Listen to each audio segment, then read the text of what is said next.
Kabanata 2061 Intensyon na umalis. Biglang nagbago ang kulay ng maliwanag na pulang dugo ng kaluluwa, naging kulay lila. Nang ito ay dumaan sa ibabaw ng estatwa ng sinaunang ninuno, naging lila ito. Lilang dugo, dugo ng kaluluwa ng sinaunang ninuno. Ang aura ng kaluluwa sa loob nito ay lalong lumakas at nagdulot ng pagbabalot ng buong kalangitan ng kulay lila. Ang buong imperial na lungsod ng Ancient Shi, kasama na ang bagong emperador na si Jido, ay tumingin sa lilang dugo ng kaluluwa sa ibabaw ng estatwa ng sinaunang ninuno.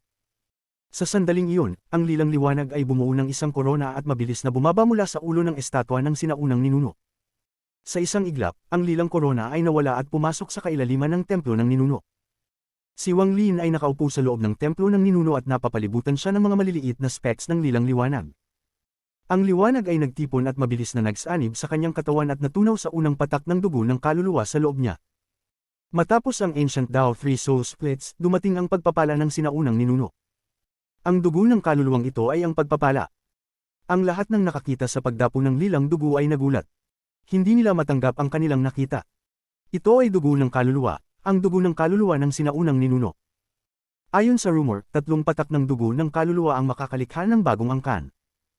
Nakuha niya talaga ang isang patak ng dugo ng kaluluwa sa pagpapala ng sinaunang ninuno. Posible kayang kung makakayang dumaan ng perpekto sa Ancient Dao Three Soul Splits, makakakuha ka ng dugo ng kaluluwa. Ang sigawan ay umalingaw sa buong mundo. Si Jido ay tumingin sa estatwa ng sinaunang ninuno at napalunok. Hindi man niya inaasahan na makakakuha ng dugo ng kaluluwa ng sinaunang ninuno ang kanyang godfather. Nang mawala ang lilang dugo, ang kalangitan ay bumalik sa normal at tila tapos na ang lahat. Matapos ang lahat, dumating na ang pagpapala ng sinaunang ninuno at natapos na ang 3 pagsubok at 7 kalamidad. Ngunit, habang iniisip ito ng lahat, may isa na namang pagbabago sa kalangitan.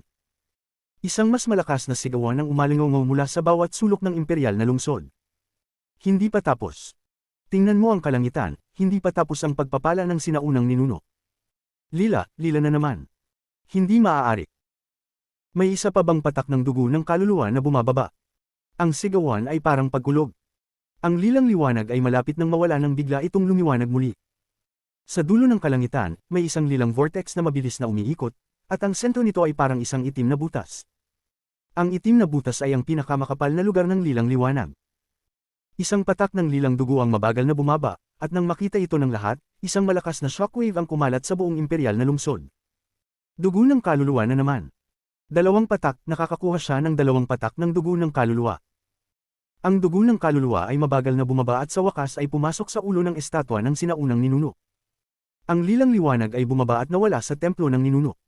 Nagpatuloy ang sigawan. Sa loob ng templo ng ninuno, lalong dumami ang mga lilang liwanag na pumapalibot kay Wang Lin. Mabilis itong nagtipon patungo sa kanyang katawan at nawala sa kanya. Sa huli, nang pumasok lahat ng lilang liwanag sa katawan ni Wang Lin, may 3 patak ng dugo ng kaluluwa sa loob niya. Bigla niyang binuksan ang kanyang mga mata. Nang binuksan niya ang kanyang mga mata, ang estatwa ng sinaunang ninuno ay naglabas ng isang malakas na lilang liwanag. Habang ang lilang liwanag ay kumikislap, ang kanyang pinagmulan na kaluluwa, nasakop ang estatwa, ay mabilis na lumiit hanggang sa mawala ng walang bakas pabalik sa templo ng ninuno. Ang kalangitan ay dahan-dahang bumalik sa normal at walang bakas ng lila. Ang estatwa ng sinaunang ninuno ay nanatiling kalmado at patuloy na nakatingin sa kalangitan na may pagwawalang bahala at paghamak. Nang bumalik sa normal ang lahat, ang mga tao ng Ancient Shi ay nakabawi mula sa kanilang pagkabigla. Bagamat may malaking alon sa kanilang mga puso, pinilit nilang kalmayan ang kanilang sarili sa ibabaw. Ang kanilang mga mata patungo sa templo ng ninuno ay may iba't ibang intensyon. May kasamang inggit, paghanga, kalituhan, kalungkutan. Sa loob ng templo ng ninuno, ang kanyang pinagmulan na kaluluwa ay lumulutang sa harap niya at sumasanib sa kanyang katawan. Ang kanyang kalansay na katawan ay pinuno ng walang katapusang sigla at mabilis na gumaling. Pagkalipas ng ilang sandali, ang kanyang katawan ay gumaling mula sa pagkakaskeleton at bumalik sa anyo nito nang una siyang pumasok sa templo ng ninuno, ngunit ang kanyang lakas ay lubhang naiiba na ngayon. Isinara ni Wang Lin ang kanyang mga mata at naramdaman ang mga pagbabago sa kanyang pinagmulan na kaluluwa. Ang kanyang pinagmulan na kaluluwa ay sobrang lakas na ngayon. Nang kumalat ang kanyang divine sense, hindi lang siya makapagtaboy ng buong ancient clan, pati ang malawak na dagat ay nasakop din. Nararamdaman niya ang batas sa mundo, nadarama ang galaw ng lahat ng bagay, at nakikita pa ang daloy ng oras. Ang kanyang pinagmulan na kaluluwa ay hindi lang ang naging malakas. Ang kanyang katawan ay palaging malakas, ngunit ngayon ay nararamdaman niyang ang lakas ay dumadaloy sa kanyang katawan. Pakiramdam niya kayang sirain ang kalangitan gamit ang isang suntok. Paano kaya ako kumpara kay Grand Empyrean Gu Dao ngayon? Bulong ni Wang Lin habang papalabas siya ng templo ng ninuno. Ito ang unang pagkakataon na lumabas siya ng templo ng ninuno sa loob ng 100 taon. Nang siya ay lumabas ng templo, nakita niya ang maliwanag na araw at ang malinaw na kalangitan, ngunit hindi niya nakita ang kanyang guro, si Zuan Luo. Nang bumaba ang pangalawang patak ng dugo ng kaluluwa, nagdesisyon si Zuan Luo na umalis. Hindi siya nakipagkita kay Wang Lin at tahimik na nagtungo patungong Ancient Dao. Dumating siya upang protektahan si Wang Lin, at ngayon tapos na. Hindi niya alam kung ano ang sasabihin kay Wang Lin kung magkikita sila, kaya't nagdesisyon siyang umalis. Tumingin si Wang Lin sa kalangitan at sa direksyon kung saan nagtungo si Zuan Luo, tahimik siyang nagmuni-muni. Walang komplikadong emosyon sa kanyang mga mata, tanging isang malumanay na sulyap. Bago ako umalis, kailangan kong makita si Guro, bulong ni Wang Lin sa sarili. Mga tulay na humahaplos sa langit, sana makatawid ako sa ika-4 na tulay. Ngunit anuman ang mangyari, tapos na ang aking oras sa Ancient Clan. May 300 taon pa bago magbukas ang Immemorial God Realm. Hindi ko nais na gugulin ang panahong iyon sa Immortal Astral Continent, gusto kong umuwi. Papalakihin ko si Wan pauwi. Inilayo ni Wang Lin ang kanyang tingin mula sa kalangitan at naglakad patungong palasyo. Ipinangako niyang pupunta siya upang saksihan ang pagkapanganak ng emperador ni Jido. Sa loob ng palasyo, walang anumang alon, ngunit biglang lumitaw ang figure ni Wang Lin sa ilalim ng mga mata ng maraming tao. Tumingin siya kay Jido ng may ngiti. Dahan-dahan niyang sinabi, magiging isang mahusay na emperador ka. Tumingin si Jido kay Wang Lin. Naramdaman niyang may intensyon na umalis ang kanyang godfather. Maging isang mabuting emperador, pangunahan ng iyong mga tao patungo sa kadakilaan. Iniabot ni Wang Lin ang kanyang kanang kamay sa kawalan at ang koronang nasa trono ng imperyo ay lumipad papunta sa kanyang mga kamay. Ibinangon niya ang kanyang kamay at ang korona ay lumipad papunta kay Jido.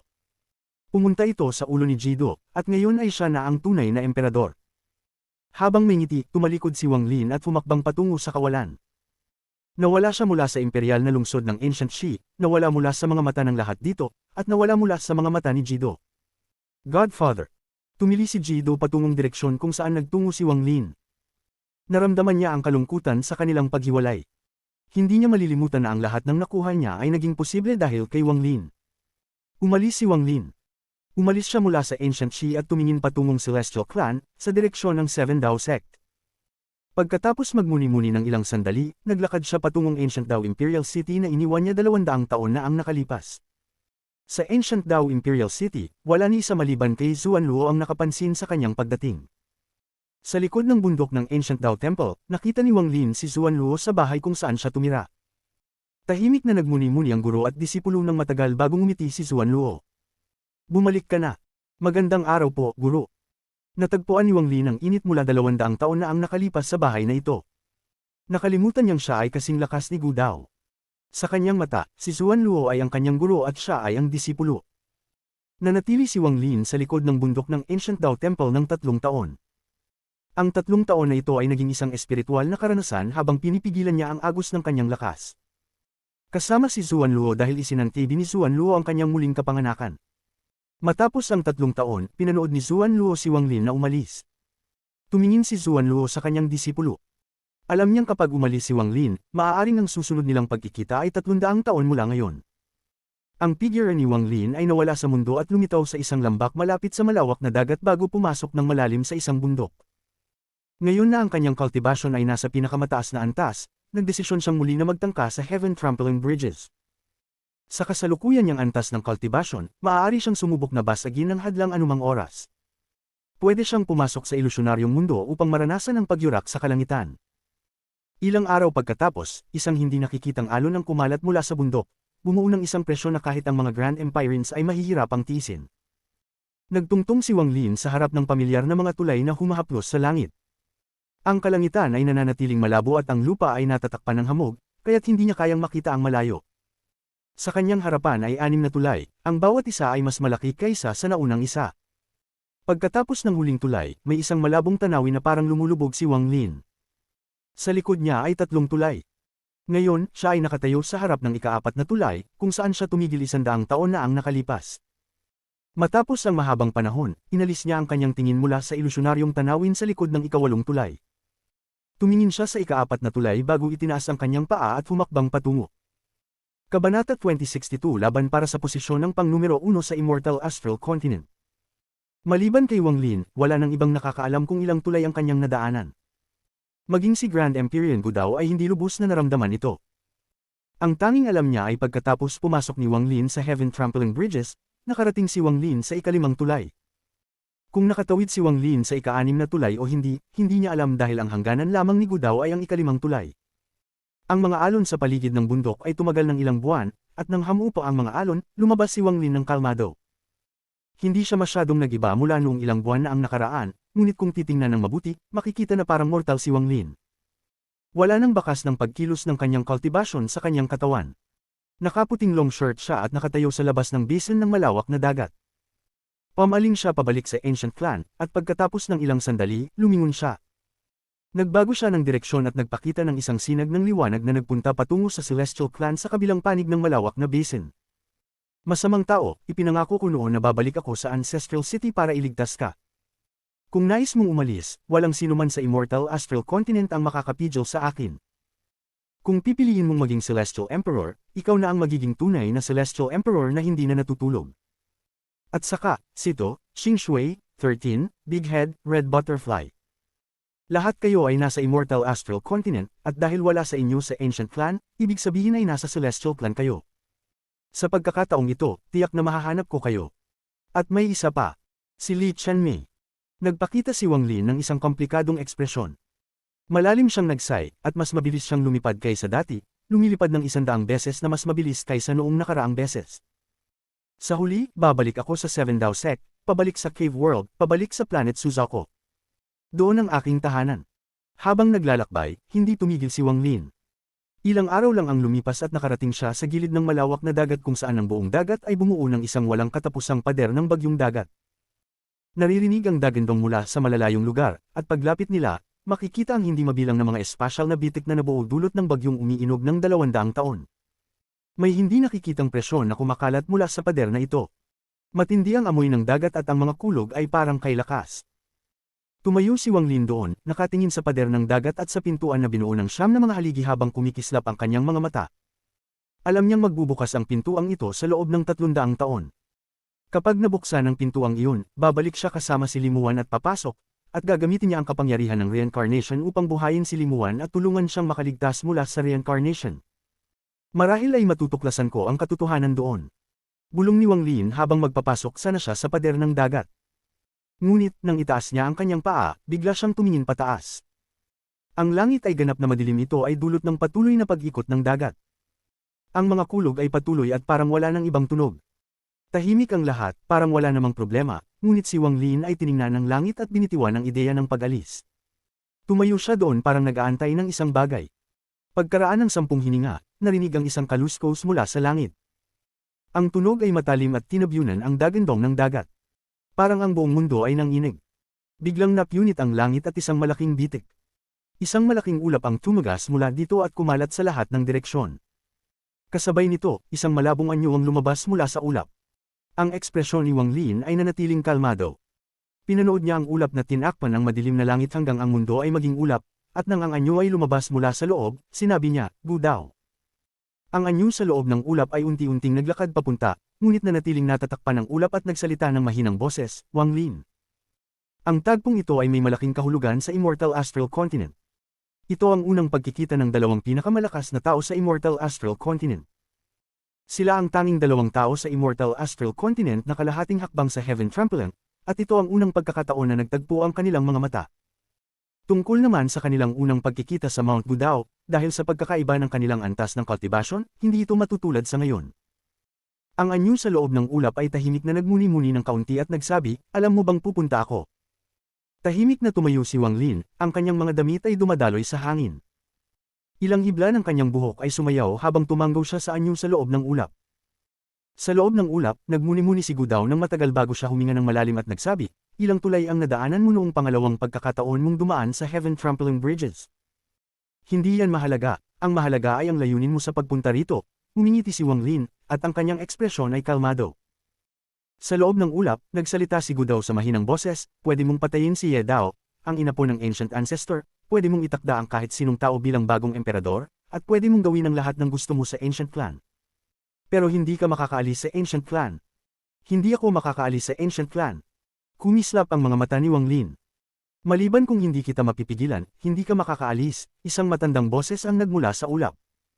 Hindi kita pipigilan ng matagal, 300 taon. Kailangan mong manatili sa Ancient Clan sa loob ng 300 taon. Kapag binuksan na ang Immemorial God Realm, makakaalis ka na kung nais mo. Nagmuni si Wang Lin sandali at dahan-daw ang nagsabi, bigyan mo ako ng paliwanag. Ang boses ni Gu Dao ay naging malungkot. Wala akong paliwanag, hindi kita papayagang umalis. Kailangan mong manatili o tatalunin mo ako. Nagmumukhang nag-aalinlangan si Wang Lin habang nakatingin sa anyo sa loob ng ulap. Sa Mount Gu Dao, ginamit ko ang iyong presyon upang pagdugtungin ang aking celestial at ancient powers. Ito ang una. Sa Ancient Dao Imperial City, pinatay ko si Ye Dao. Noong panahoy hindi ako sigurado kung mananalo ako kung kumilos ka, ngunit nanatili kang tahimik. Ito ang pangalawa. Sa Ancient Shi, naging emperador si Jido at hindi mo pinigilan. Ito ang pangatlo. Sa buhay ko, laging nagbabayad ako ng utang ng kabutihan, at dahil tinulungan mo ako ng 3 beses, makakastay ako ng 100 taon ng walang paliwanag. Ngunit para sa natitirang 200 taon, aalis ako. Dahan-daang sinabi ni Wang Lin. Tahimik na nagmuni-muni ang anyo sa loob ng ulap ng matagal bago ang kanyang boses ay nagmula sa ulap. 100 taon ay hindi sapat. Kailangan mong manatili hanggang magbukas ang Immemorial God Realm. Wang Lin, hindi kita nais labanan. Matagal na akong hindi nakipaglaban. Nais ko lang na manatili ka sa Ancient Clan sa loob ng 300 taon. Pagkatapos nun, makakaalis ka. Maaari ko pang ibigay sa iyo ang gantimpala para dito. Ang mahinang boses ni Gu Dao ay umalingaw mula sa ulap. Hindi rin nais ni Wang Lin na makipaglaban kay Gu Dao dahil komplikado ang kanilang relasyon. Walang dahilan si Wang Lin upang makipaglaban maliban kung ipipilit ni Gu Dao na manatili siya ng walang ibang pagpipilian. Biglang nagtanong si Wang Lin, may tanong ako. Sa iyong antas ng cultivation, madali mong matatalo ang buong Immortal Astral Continent. Bakit mo pinapayagan na mag-exist ang Celestial Clan? Tahimik na nagmuni-muni si Gu Dao sa loob ng ulap ng matagal. Isa ito sa mga tanong na hindi nasasagot ng Ancient Clan at pati na rin ng Celestial Clan. Pagkatapos ng matagal na oras, ang komplikadong boses ni Gu Dao ay narinig mula sa ulap. Ang pagpapala na nakuha ko mula sa Ancient Ancestor ay hindi katulad ng sa iyo. Habang tinitingnan ni Wang Lin si Gu Dao sa loob ng ulap, nagmuni-muni siya at tila may naisip.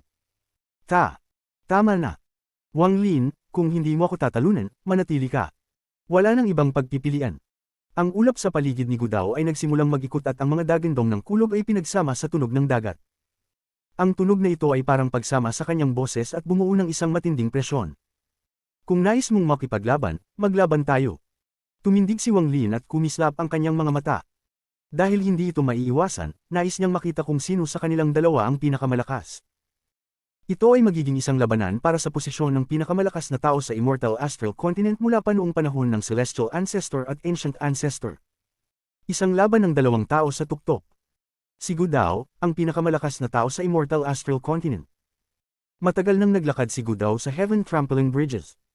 Bagamat siya ay na-stuck sa ikalimang tulay, ang kanyang kapangyarihan sa laban ay hindi kapanipaniwala at siya lamang ang tanging nakapatay ng mga Grand Empirines. Si Wang Lin ay isang pagsasanib ng Celestial at Ancient. Hindi pa ganap ang kanyang cultivation, ngunit sa pamamagitan lamang ng dalawang kumpletong tunay na katawan, kalahating hakbang na siya sa Heaven Trampling. Hindi niya alam kung anong antas ng cultivation ang maaabot niya kapag natapos ang kanyang ethereal essences. Nasa kanya pa rin ang avatar na nasa void. Ilang daang taon nang nakuha ito, at nagsimula na itong lumago. Kapag nagsanib siya dito, maaari siyang magpakita ng nakakatakot na lakas. Habang umiikot ang ulap sa paligid ni Gu Dao at ang mga kulog ay umaabot, humakbang si Grand Empyrean Gu Dao pasulong. Ang ulap sa paligid niya ay umungal at kumalat hanggang sa bumuo ito ng isang dambuhalang halimaw na gawa sa ulap. Ang ugong nito ay yumanig sa kalangitan. Ang halimaw na ito ng ulap ay kakaiba at may 9 na ulo. Tila ito ay kamukha ng Jiqiyong beast na nakita ni Wang Lin sa Land of the Ancient God. Ang 9 na ulo nito ay umungal at ipinakita ang mga mabagsik na ekspresyon, ngunit kasabay nito, nagbigay ito ng isang sinaunang aura. Parang ang halimaw ng ulap ay may espiritu at umiiral na ito sa loob ng napakahabang panahon. Sa loob ng halimaw ng ulap, itinuturo ni Grand Empyrean Gu Dao ang kanyang daliri pasulong. Ang daliring iyon ay natatakpan ng ulap, ngunit may bahagyang makikita na malamig na kislap mula dito. Dahil dito, biglang nagbago ang buong mundo sa harap ni Wang Lin. Ang langit ay natakpan ng hindi mabilang na mga pinong linya, pati na ang lupa. Ang buong mundo ay napapalibutan ng batas. Ang mga pinong linya ng batas ay tila kinokontrol at nagsimulang magmadali patungo kay Wang Lin. Maging ang kidlat at mga spell na gawa sa 5 elemento ay biglang lumitaw at sabay-sabay nilang binomba si Wang Lin. Habang papalapit ang mga ito, ang mga hindi mabilang na spell ay nagsanib at naging isang dambuhalang daliri na binuo ng mga spell at mga linya ng batas. Ang ilusyonaryong daliring ito ay naglalaman ng nakapipinsalang lakas habang tinuturo nito ang noo ni Wang Lin. Kabanata 2063 Pag-aalis ng ulan. Si Grand Empyrean Gu Dao, ang pinakamalakas na tao sa Immortal Astral Continent. Ang kanyang kultibasyon ay misteryoso at hindi siya kumilos sa loob ng hindi mabilang na taon. Sa isang daliri lamang, nagbago ang kulay ng mundo at ang langit ay nagpakita ng mga senyales ng pagguho. Pati na rin ang pader ng dagat ay itinulak pasulong, na parang hindi kayang tiisin ang lakas nito. Ang puting buhok ni Wang Lin ay kumilos. Ang ilusyonaryong daliri ni Gu Dao ay naglalaman ng lakas ng hangin, ulan, at kulog. Ang kulog ay umungal habang ang kidlat ay dumadaan sa daliri. Ang mga ulap ay nagsalpukan, na nagdudulot ng mga kulog at bumubuo ng hindi mabilang na mga patak ng ulan. Ang daliri ay puno ng kaguluhan. Sa loob ng hangin, kulog, at ulan, lumitaw ang lakas ng 5 elemento. Metal, kahoy, tubig, apoy, at lupa, hindi mababas sa mga 5 elementong essences ni Wang Lin. Bunga nito, ang daliring ito ay tila nagnanakaw ng kapalaran ng langit at may sapat na lakas upang patayin ang isang Grand Empyrean. Ang mga mata ni Wang Lin ay kumurot. Inihanda na niya ang sarili para sa lakas ni Gu Dao. Ang casual na daliring ito ay sapat na upang patayin ang isang Grand Empyrean, ngunit hindi siya nagulat. Gu Dao, ang mga mata ni Wang Lin ay kumislap at siya ay nakatayo ng may mga kamay sa likod. Ang kanyang buhok ay dumadaloy at naglalabas siya ng hindi kayang ipaliwanag na aura. Hindi siya gumalaw, at habang bumababa ang daliri, itinaas niya ang kanyang kanang kamay at biglaang tinutok ang kanyang daliri sa ilusyonaryong daliri. Ang kanyang galaw ay tila rin casual. Kapag tiningnan mula sa malayo, may kakaiba sa eksenang ito. Ang ilusyonaryong daliri ni Gu Dao ay napakalaki at tila kayang durugan ang buong katawan ni Wang Lin. At ang daliri ni Wang Lin ay tila sobrang liit kumpara dito. Ngunit, nang ituro ni Wang Lin ang kanyang daliri, ang hindi mabilang na mga linya ng batas ay nayanig. Hindi ito nakikita ng mga tao, ngunit malinaw na naramdaman ito ni Gu Dao. Ang mga hindi mabilang na linya ay nayanig at nagbasag. Lahat ng mga ito ay gumuho, at sa sandaling ito, walang batas sa mundo. Ito ang nagdulot sa paligid na maging isang espasyo na walang batas. Nang magbanggaan ang daliri sa ilusyonaryong daliri ni Gu Dao, ang isang malakas na ugong ng kulog ay umabot sa buong mundo. Sobrang lakas nito na tinakpan ng tunog ng dagat at kumalat sa lahat ng direksyon. Si Wang Lin ay huminga ng malalim at umatras ng 3 hakbang at tumingin pataas. Ang ilusyonaryong daliri ni Gu Dao ay tumigil sandali at isang piraso ng itim na gas ang dumaan dito. Ang daliri ay nagbasag at lahat ng spell sa loob nito ay gumuho. Pagkatapos mabasag ang ilusyonaryong daliri, ang 9 na ulo ng halimaw ng ulap ay umatras ng 3 hakbang. Natapos sa isang tay ang kanilang pagsusubok. Habang umatras si Gu Dao, tumingin si Wang Lin pataas at naglakad ng ilang hakbang pasulong. Itinaas niya ang kanyang kanang kamay at nagsimula ng mag-activate ang kanyang Origin Soul. Isang malaking halaga ng berdeng usok ang lumitaw sa paligid ng kanyang kanang kamay at mabilis itong naging mga berdeng usok na pabilog sa kanyang 5 daliri. Biglang kumalat ang matinding init mula sa kanang kamay ni Wang Lin. 8 Extreme Dao. Sa loob ng 9 na ulo ng halimaw ng ulap, ang mga mata ni Gu Dao ay kumurap. Extreme Water Dao. Extreme Metal Dao. Extreme Wood Dao. Extreme Earth Dao. Ang mga kapangyarihan ng metal, kahoy, tubig, apoy, at lupa ay lumitaw sa paligid ng kanang kamay ni Wang Lin at naging 8 Extreme Dao ng Celestial Ancestor. Bagamat hindi natutunan ni Wang Lin ang lahat ng 8 Extreme Dao, dahil kalahating hakbang siya patungo sa Heaven Trampling Stage, ang kanyang cultivation ay hindi malayo sa Celestial Ancestor. Dahil dito, nang ginamit niya ang 8 Extreme Dao, naabot niya ang antas na kahalintulad ng sa Celestial Ancestor. Hindi mabilang na mga singsing ng usok ang lumitaw sa harap ni Wang Lin. Habang iniiwasan niya ang kanyang kanang kamay, ang malaking bilang ng mga singsing ay lumipad patungo sa 9 na ulo ng halimaw ng ulap. Sa pamamagitan lamang ng 5 Extreme Daos, hindi ito maaaring ituring na spell na kayang magbago ng mundo. Nang pumunta si Wang Lin sa Heaven-defying Bridges sa pangalawang pagkakataon, bagamat parang mabilis siyang nakalakad sa ikalimang tulay, pakiramdam niya ay parang hindi mabilang na taon ang lumipas at nakapag-comprehend siya ng kanyang sariling bersyon ng huling 3 Extreme Daos. Extreme Land Dao. Habang naglalakad si Wang Lin patungo sa halimaw ng ulap, kalmado siya na parang isang Grandmaster ng henerasyon. Ang kanyang kanang kamay ay nagtapon ng isang suntok sa lupa at ang basin sa ilalim ng dagat ay biglang yumanig. Pagkatapos sa isang aura ng lupa ang sumabog palabas. Marumi ito at puno ng kamatayan na aura. Ito ay nabuo mula sa lahat ng nilalang na namatay sa malawak na dagat na ito. Ang aura ng lupa ay pumuno sa buong mundo at bumuo ng isang dambuhalang kulay abong aura. Isang aura lamang ito, at habang ito ay dumadagan, lumiit ito habang naglalabas ng nakakasyokang na lakas. Sa loob ng halimaw ng ulap, ang mga mata ni Gu Dao ay kumurap. Maliwanag na ang lakas ni Wang Lin at ang pagpapakita ng kanyang mga spell ay nagpaseryoso kay Gu Dao. Gaano karaming heaven trampling bridges ang nadaanan niya, ang mga mata ni Gu Dao ay kumislap, at nang walang pag-aalinlangan, ang kanyang mga kamay ay bumuo ng isang sail. Ang siyam na ulo ng halimaw ng ulap ay biglang umungol patungo sa langit. Hindi mabilang na mga ripples ang kumalat at siyam na iba't ibang mga ilaw ang dumaan mula sa siyam na ulo. Extreme Sky Dao. Kalmado na sinabi ni Wang Lin habang naglalakad siya pasulong, itinuturo ang kanyang kanang kamay sa langit. Ang madilim na langit ay tila malalaglag, ngunit pagkatapos ng isang maliwanag na liwanag ay kumislap. Ang itinutok na daliri ni Wang Lin ay naging isang palad, pagkatapos ay iniabot niya ito patungo sa langit at tila kinakahawakan ang lahat ng liwanag sa langit. Ang madilim na langit ay lumiwanag at ang lahat ng liwanag ay nagtipon sa isang sun-like halo, pagkatapos ay mabilis na bumaba patungo sa siyam na ulo ng halimaw ng ulap. Ang mga 8 extreme daos na pag-aari ni Wang Lin ay kumpleto, maliban sa huling extreme dao. Metal, kahoy, tubig, apoy, at lupa, pati na rin ang langit at lupa, ay mabilis na lumapit sa halimaw ng ulap. Ang siyam na ulo ng halimaw ng ulap ay umungal at isang siyam na kulay na liwanag ang kumislap, bumubuo ng isang siyam na kulay na bahaghari sa paligid nito. Ang siyam na kulay na bahaghari ay kumalat at tinutulan ang spell ng 8 extreme dao ni Wang Lin. Hindi nagtagal, sa loob ng ulap, ang mga braso ni Gu Dao ay bumukas at daan-daang bola ng ulap ang lumabas mula sa siyam na ulo ng halimaw. Bawat bola ay naglalaman ng sapat na lakas upang patayin ang isang Ascendant Empyrean. Kahit na ang mga Grand Empyreans ay matatakot kapag humarap sa ganitong dami. Nang lumabas ang daan-daang bola ng ulap, ito ay biglang nahati sa daan-daang libo. Ang mga ito ay lumutang sa tabi ng siyam na ulo ng halimaw ng ulap at tinutulan ng 8 extreme dao ni Wang Lin gamit ang siyam na kulay na bahaghari. Ang mga kasunod na kulog ay nagbigay ng lakas na kayang magwasak ng langit. Ang mga extreme daos ng 5 elemento ay nagbasag isa-isa, ngunit ang extreme sky at land daos ay dumaan at tumama sa katawan ng halimaw ng ulap. Ang halimaw ng ulap ay nagbigay ng malakas na ungol, at habang ang kanyang dambuhalang katawan ay nanginginig, lumitaw si Wang Lin sa tabi nito. Pagkatapos niyang gamitin ang 8 extreme dao, hindi siya nag-atubiling mag-activate ng kanyang rapid spell art. Ang kanyang bilis ay agad na umabot sa rurok at siya ay nawala sa isang hakbang. Sa sandaling ito, muling lumitaw siya ng walang tunog at naghagis ng isang suntok gamit ang kanyang kanang kamay. Ang mundo ay umugang habang ang isang dambuhalang kamao ay sumabog patungo sa katawan ng halimaw ng ulap. Hindi tiningnan ni Wang Lin ang resulta bago siya muling nawala.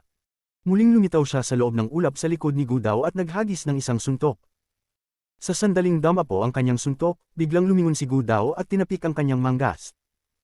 Isang malakas na tunog at si Wang Lin ay tinulak palabas mula sa halimaw ng ulap. Ngunit si Gu Dao rin ay huminga ng malalim habang ang kanyang manggas ay naging alikabok. Ang suntok ni Wang Lin ay hindi madaling tanggihan. Nang makita ni Wang Lin na umatake si Gu Dao, mayroon na siyang plano, at may layunin ang suntok na iyon. Ang suntok na ito ay tila pinagsama ang mga puwersa ng suntok na inihagi sa halimaw ng ulap mula sa labas. Ang mga puwersa ng dalawang suntok ay nagbanggaan sa gitna ng ulap at lumikha ng isang nakakatakot na bagyo na pumutol sa katawan ng halimaw ng ulap. Gayunpaman, si Gu Dao pa rin ang pinakamalakas sa Immortal Astral Continent. Pagkatapos niyang itapon ang kanyang manggas, ang hindi mabilang na mga bola ng ulap sa paligid ng halimaw ng ulap ay lahat lumapit kay Wang Lin. Hindi nakaiwas si Wang Lin, kaya't lahat ng bola ng ulap ay tumama sa kanyang katawan. Isang bola ng ulap ay kayang pumatay sa isang Ascendant Empyrean, at ang daan-daang libo nito ay sapat na upang sirain ang mundo. Habang papalapit ang mga ito, ipinikit ni Wang Lin ang kanyang mga mata at tinutok ang kanyang daliri sa pagitan ng kanyang mga kilay. Extreme Life Dao. Biglang binuksan ni Wang Lin ang kanyang mga mata at nagpakita ng dalawang kakaibang sinag ng liwanag. Ang liwanag na ito ay kumalat sa paligid niya tulad ng isang madilim na aura at bumuo ng isang proteksyong hadlang. Ang mga kulog ay umalingaw tulad ng milyon-milyong kidlat na sabay-sabay na pumutok. Ang shockwave na ito ay nagdulot ng pagyanig sa buong malawak na basin at apektado pa ang mga batas ng mundo. Ang buong Immortal Astral Continent ay nakaramdam ng salpukan. Sa Daoyi Sect, sa Mount Emperor, sa Purple Yang Sect, at sa Glacier sa Northern Continent ang 4 na Grand Empyreans doon ay naramdaman ang pagbabagong ito sa mundo at ang pagyanig ng lupa. Ang tatlo sa kanila ay hindi nagdalawang isip at nagmadaling tumungo patungo sa malawak na basin. Umaksyon na si Gu Dao. Isa sa kanila ay kay Gu Dao. Ang isa pa, ay pamilyar na pamilyar. Sino ang nakikipaglaban kay Gu Dao para magdulot ng ganitong nakakagulat na eksena? Ang aura na nakikipaglaban kay Gu Dao ay si Wang Lin. Apat ang sinag ng liwanag ang lumipad mula sa Celestial Clan patungo sa malawak na basin. Kasabay nito, sa Ancient Clan, naramdaman ni Zuan Luo, Song Tian, at ang misteryosong Ancient G Grand Empyrean ang pagbabago sa mundo at ang pagyanig ng lupa. Hindi nag-atubili ang tatlo at nagmadaling tumungo patungo sa malawak na basin. Kabanata 2064 Isang hakbang tungo sa Trampling Heavens. Lahat ng mga Grand Empyreans sa Immortal Astral Continent ay nagulat. 7 sinag ng liwanag ang damaloy patungo sa malawak na basin mula sa iba't ibang direksyon. Ang 3 sinag mula sa Ancient Clan ay sobrang bilis. Sa panig ng Celestial Clan, 4 sa kanila ang nanatiling tahimik habang nagmamadaling umaban. Ngunit kahit pa sa kanilang bilis, kakailanganin nila ng kalahating buwan upang makarating sa lugar ng labanan. Sa lahat, ang Immortal Astral Continent ay masyadong malaki, at wala silang kakayahan ni Wang Lin o Gu Dao. Sa gitna ng malawak na basin, kung saan ang dagat ay pinuputi ng bagyo, isang malakas na kulog ang umuugong sa gilid na nakaharap sa Ancient Clan. Ang di mabilang na mga bola ng ulap sa paligid ni Wang Lin ay sumabog, at nang maglaho ang mga ito, damyugo ang kanyang bibig. Siya ay napatumba ng libu-libong talampakan at ang liwanag sa paligid niya ay bumagsak. Ang ulap sa paligid ni Gu Dao ay tuluyang naglaho at isang malungkot na sigaw ang umabot mula dito. Agad itong naglaho pati na ang ulap na hayop. Nang maglaho ang lahat ng ulap, natanggal ang kanyang misteryosong mukha. Libu-libong talampakan mula kay Wang Lin, dahan-daw ang nagsalita si Gu Dao, para makita ang aking mukha, hindi ka nag-atubiling magdanas ng sugat, ang ulap sa paligid niya ay naging manipis at tanging ilang hibla na lamang ang natira, bahagyang natatakpan ang kanyang mukha. Dahil nais mong makita, maaari mo nang tignan, ikaw ang unang tao na makakakita ng aking hitsura sa loob ng maraming taon, ang katawan ni Gu Dao ay manipis at nakasuot ng berdeng damit, ngunit ang manggas sa kanyang kanang kamay ay wala. Ang kanyang buhok ay kulay abo, at siya ay nakatingin kay Wang Lin nang tuluyang maglaho ang ulap sa kanyang mukha. Tinutok din ni Wang Lin ang kanyang mata sa kanya mula sa libu-libong talampakan. Nang maglaho ang ulap sa kanyang mukha, sa wakas ay nasalayan ni Wang Lin kung ano ang hitsura ni Grand Empyrean Gu Dao. Hindi siya nagulat at isang malalim na buntong hininga ang pinawalan. Tunay nga, ikaw nga. Nanatiling tahimik si Gu Dao. Tinitigan ni Wang Lin ang pamilyar na mukha at dahan-daw ang nagsabi, dapat ko bang tawagin kang Ancient Ancestor, o Gu Dao? Si Gu Dao ay kamukhang kamukha ng estatwa ng Ancient Ancestor sa 3 pangunahing lungsod. O, upang maging mas tumpak, ang iyong hitsura ay iyo. Ang mga estatwa sa mga pangunahing lungsod ay ginawa batay sa iyong hitsura. Tinitigan ni Wang Lin si Gu Dao na may daladalang sinaunang aura. Nagpakita ng malungkot na ekspresyon si Gu Dao at dahan-daw ang nagsabi, ako si Gu Dao, at ako rin ang Ancient Ancestor. Nakuha ko ang ilang bahagi ng alaala at kalooban ng Ancient Ancestor, upang ipagtanggol ang Ancient Clan at ang mga inapo ng mga imperial na pamilya. Ang aking hitsura ay unti-unting nagbago matapos makuha ang alaala at kalooban, mahina ang boses ni Gu Dao. Ang pinakamalayong distansya na maaari mong marating ay ang lugar na ito. May mga bulong-bulungan na pinatay mo ang isang Grand Empyrean sa Celestial Clan, ngunit iyon ay maling impormasyon. Dapat ay pinasok nila ang sentro ng malawak na dagat, kaya pinatay mo sila. Biglang pumasok sa isipan ni Wang Lin ang kailanwan. Nakuha na niya ang sagot sa maraming katanungan na mayroon siya. Nalilito siya dahil sa level ng pagsasanay ni Gu Dao, madali niyang pwedeng sirain ang buong Celestial Clan upang wala nang matirang mga Celestial, ngunit pagkatapos ng maraming taon, nananatili pa rin ang Celestial Clan. Nakuha mo ang alaala at kalooban ng Ancient Ancestor. Dapat ay nakuha mo rin ang ilang mga restriction kasama ng pamana. Tinitigan ni Wang Lin si Gu Dao at nagbuntong hininga. Nang ako'y ganap na nagbago, naramdaman ko ang restriction, hindi ako maaaring lumayo masyado mula sa Ancient Clan, at kapag lumayo ako, mawawala ang lahat ng aking kapangyarihan. Si Gu Dao ay kalmado, walang pagpapakita ng kawalan ng pag-asa o hinagpis. Bakit mo ako pinipigilan na umalis? Tanong muli ni Wang Lin. Umiling si Gu Dao, at imbes sagutin ang tanong ni Wang Lin, nagmumuni siya sa sarili. Nang makuha ko ang alaala ng Ancient Ancestor, unti-unti kong naramdaman ang ilang bagay sa loob ng maraming taon, ilang mga bagay, hindi ko maintindihan, hindi ko kayang paniwalaan, ngunit tunay na nangyayari. Nagbuntong hininga si Gu Dao habang tinitingnan ng lupa at ang Ancient Clan. Siguro totoo, siguro ilusyon lamang, ang kanyang mga mata ay puno ng determinasyon. Magsimula na tayo ng laban. Kung magwagi ka laban sa akin, wala na akong kapangyarihang pigilan ka at makakalabas ka. Ramdam ko na hindi mo pa ginamit ang iyong buong kapangyarihan, at ngayon ay hindi na ako maghihikahos pa. Meron akong 2 pinakamalakas na spells. Ang isa ay ang Ancient World. Sa alaala ng Ancient Ancestor, siya ay ipinanganak mula sa walang hangganan. Palagi niyang iniisip na ang kanyang mga mata ay maaaring maging araw at buwan, na ang kanyang dugo ay maaaring maging mga ilog at dagat, na ang kanyang mga buto ay maaaring maging mga bundok, at ang kanyang mga kamay kapag pinagsama ay maaaring maging langit, at ang kanyang katawan ay maaaring maging lupa. Sa kanyang pananampalataya at pag-iisip, ginamit niya ang kanyang lakas buhay upang likhain ang spell na ito, Ancient World. Hindi ko pa nagamit ang spell na ito mula nang matanggap ko ang pamana, ngayon ang unang pagkakataon, dahan-daang sinabi ni Gudao habang tinitingnan si Wang Lin. Tahimik na nagmuni si Wang Lin at nagtagpo ang kanilang mga mata. Sa Ancient Shi Ancestral Temple, nakita ko ang isang figure, at ang figure na iyon ay kumuha ng isang hakbang upang yerokan ng kalangitan. Ang hakbang na iyon ay labis akong nagulat. Sa ikalimang tulay, ako ay nalunod sa isang mundong tila reincarnation. Hindi ko alam kung gaano karaming oras ang lumipas, ngunit bukod sa pag-unawa sa 8 Extreme Dao, ang pinakamatinding na unawaan ko ay ang hakbang na iyon. Dati, hindi ko kayang lampasan ang ikalimang tulay, ngunit sa hakbang na iyon, nakatawid ako. Ang hakbang na ito, tatawagin ko itong hakbang upang yerokan ng kalangitan. Habang binibigkas ito, ang kanyang mga mata ay puno ng determinasyon. Dahil hindi maiiwasan ang labanan, ipagpapatuloy niya ito hanggang sa dulo. Pagkarinig kay Wang Lin na nakatawid sa ikalimang tulay, nag-isip sandali si Gudao. Itinaas niya ang kanyang kanang kamay at tinangnan. Kung kaya mong tiisin ang spell na ito, karapat-dapat kang masaksihan ang spell na aking pinag-aralan sa loob ng maraming taon. Isa daw langit. Sa paggalaw na ito, di mabilang na mga spek ng liwanag ang nagtipon sa likod niya, at ilang sandali pa, isang anino ng liwanag ang lumitaw sa kanyang likuran. Ang anino ng liwanag ay nababalot sa liwanag at hindi makita ang hitsura. Ngunit paglitaw nito, binuksan nito ang bibig at sumipsip. Isang malaking puwersa mula sa mundo ang mabilis na hinigop. Ang pagsipsip na ito ay agad na bumalot sa milyon-milyong kilometro, at kahit ang buong malawak na basin ay nadama.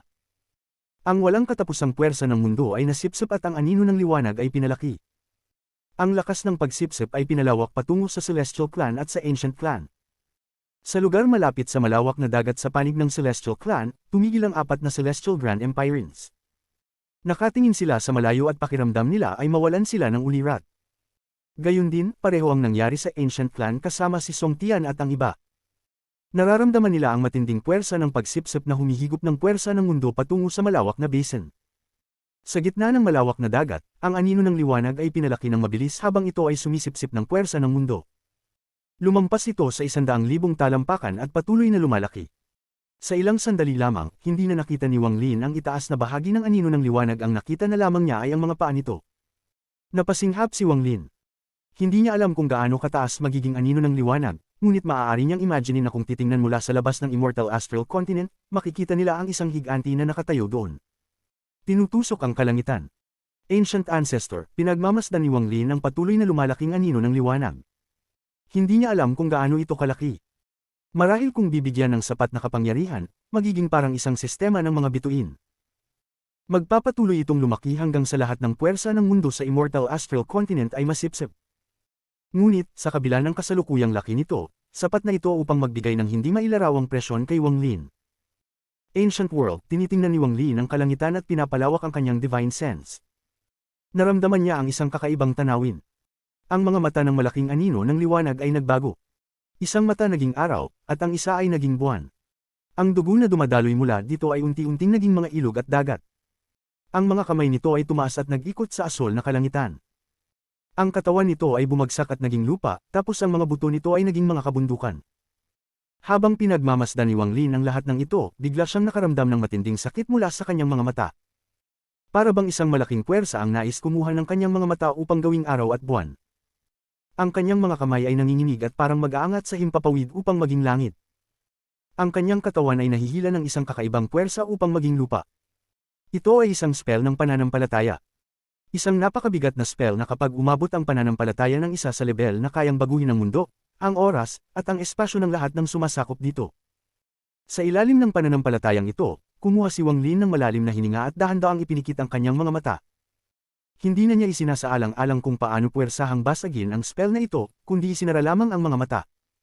Ang figure sa tuktok ng bundok na may 7 kulay ng nyebe na hawak ang katawan ay muling lumitaw sa kanyang isipan. Ang figure ay sumigaw patungo sa kalangitan at kumuha ng hakbang patungo sa kalangitan. Ang hakbang na ito ay patuloy na lumitaw sa kanyang isipan ng hindi mabilang na beses. Dahan-daang tumaas ang kanang paa ni Wang Lin at kumuha siya ng hakbang patungo sa mundong nilikha ng pananampalataya ng Ancient Ancestor. Sa hakbang na ito, nagkaroon si Wang Lin ng ilusyon na siya ay ang figure na hawak ang katawan at sumisigaw patungo sa kalangitan.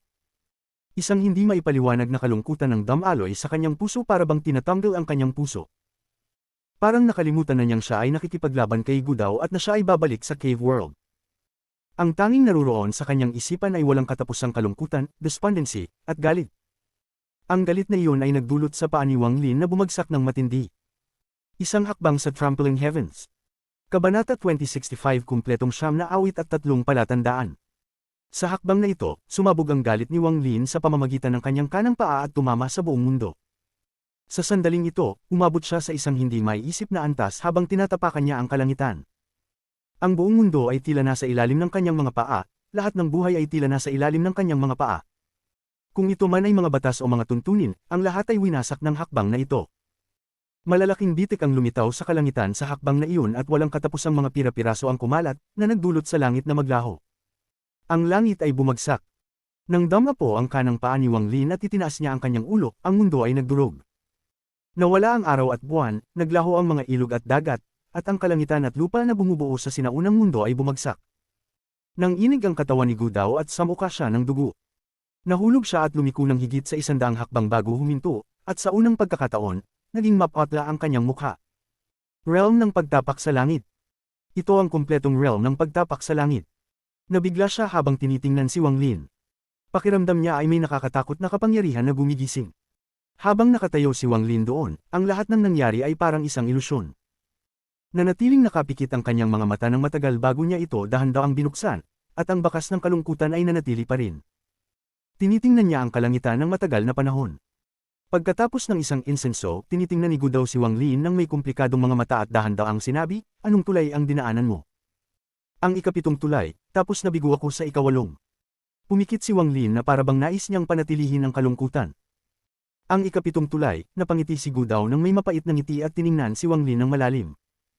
Malinaw niyang naramdaman ang layunin ng pagtapak sa kalangitan sa hakbang na iyon. Ang layuning iyon ay ang pinakamataas na pagpapahayag ng pananampalataya. Sa kasalukuyan niyang antas ng pagsasanay, hindi siya makalalakad sa hakbang na iyon. "Marahil talaga ay hindi kita kayang pigilin," huminga ng malalim si Gudao at ang komplikadong ekspresyon sa kanyang mga mata ay naging determinasyon ng siya'y magpatuloy, "Ngunit hindi ko kayang sumuko ng ganito. Inilaan ko ang buong buhay ko sa pagsusuri sa Undao World. Tinutukoy ko itong Undao World dahil ginawa ito mula sa pananampalataya ko sa sinaunang angkan.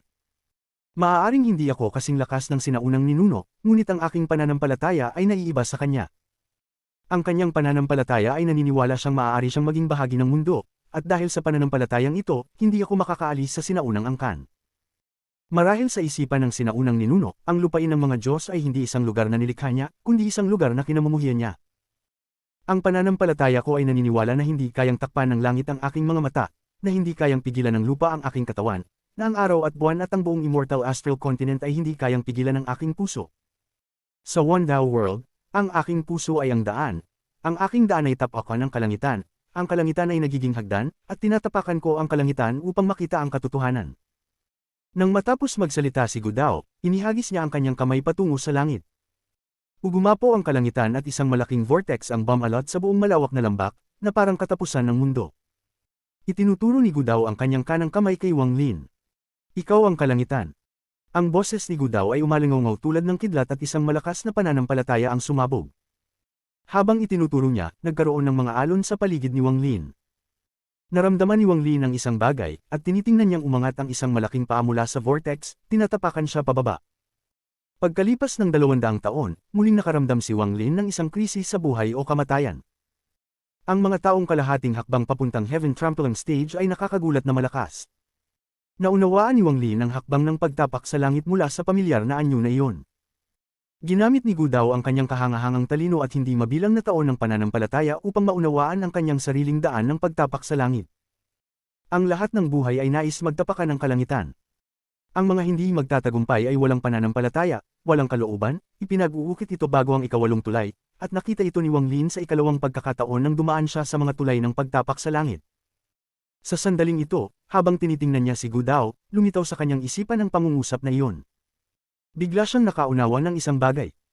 Ang lahat sa mundong ito, maging tao man o hayop, pati na mga espiritu, ay may layunin na magtapakan ang kalangitan. Katulad ng kung paano niya sinagot ang tatlong tanong ni Li Qianmei sa mundo ng kuweba, ang mundo ay isang bilog, at sa labas ng bilog na iyon ay isa pang bilog. Kaunti lang ang mga tao na natatangi mula sa pagsilang, lahat ng buhay sa mundo ay nagnanais na maging natatangi. Nais nilang magkaroon ng kalayaan upang hindi sila kontrolin ng iba. Ang batas ng salitang ito ay isang bilog, ang malalakas ay nanghuhulog sa mahihina sa mundo ng pagsasanay ay isang bilog, at ang buong mundong ito ay isang kulungan ng bilog. Ang maliwanag na kalangitan at ang kalangitan ng mga bituin ay mga bilog din. Lumabas ka sa kanyang bilog, lumabas sa mas marami pang mga bilog hanggang sa tapakan mo ang kalangitan. Gawin ang huling hakbang sa lahat ng buhay hanggang sa wala nang makatakip sa iyong mga mata at hindi ka na malilito. Ito ang tunay na kahulugan ng maglakad sa landas ng tunay na Dao, sa aklat ng Dao.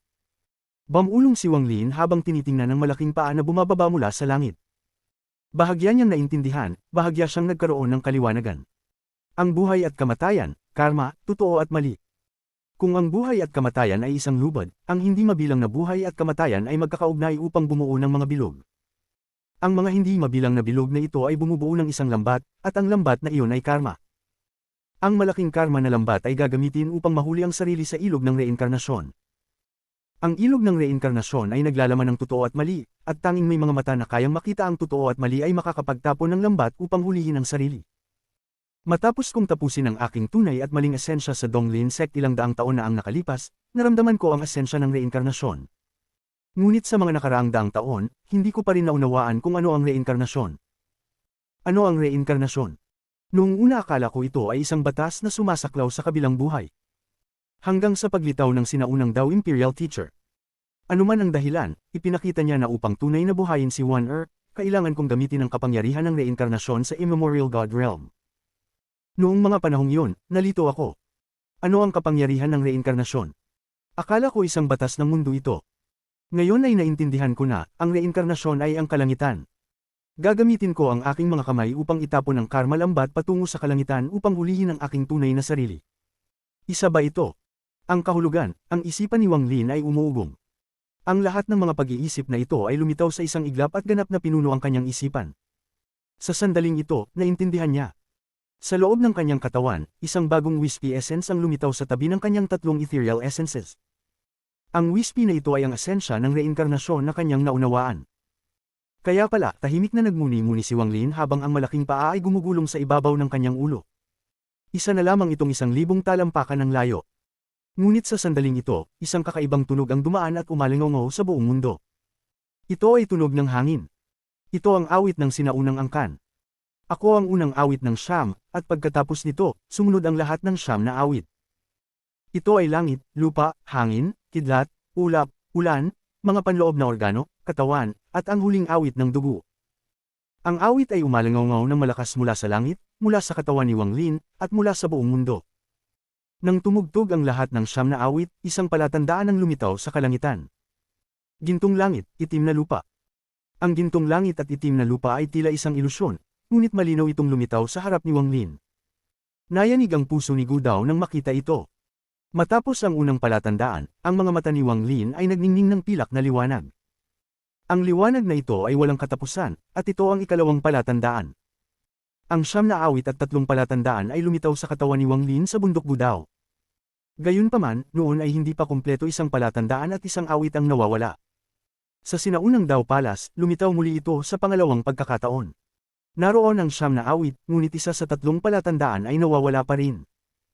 Ngayon, sa gitna ng malawak na lambak, sa tabi ng bagyong dagat, at sa ilalim ng Wanda World ni Grand Empyrean Gu Dao, lumitaw ang siyam na awit at tatlong palatandaan sa pangatlong pagkakataon. Gayunpaman, ang pangatlong pagkakataon na ito ay may siyam na awit lamang at nawawala ang ikatlong palatandaan. Para bang may isang bagay na nawawala, parang isang kinabahagi ang kinakailangan. Itinaas ni Wang Lin ang kanyang ulo. Ang tinitingnan niya ay hindi ang malaking paa na tila tumigil ng 1,000 talampakan mula sa kanya.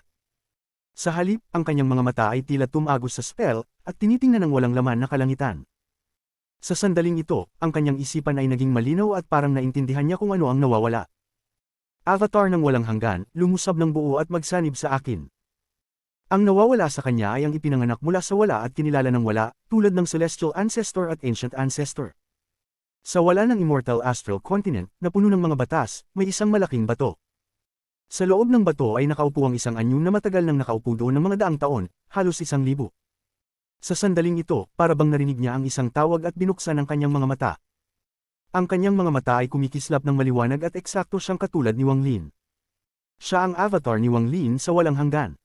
Nang buksan niya ang kanyang mga mata, ang batong kinalalagyan niya ay sumabog sa lahat ng direksyon tulad ng mga piraso ng balat ng itlog.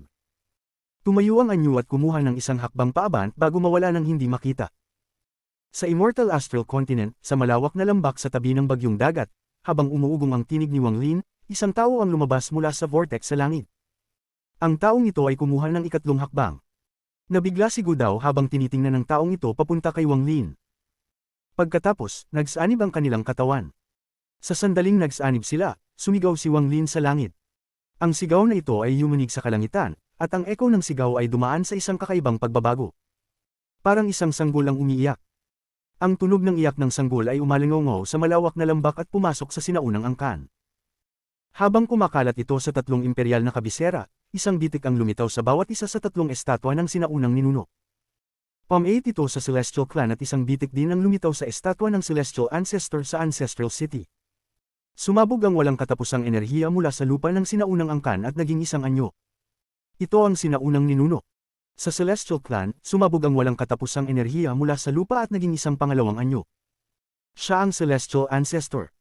Ang dalawang anyo ay hindi nakikita ng mga karaniwang tao, tanging ang mga Grand Empirines lamang ang makakaramdam sa kanila. Sa malawak na lambak, isang pangatlong anyo ang biglang lumitaw. Ang anyong ito ay lumampas sa parehong Celestial Ancestor at sinaunang ninuno at umakyat sa kalangitan. Siyam na awit at tatlong palatandaan.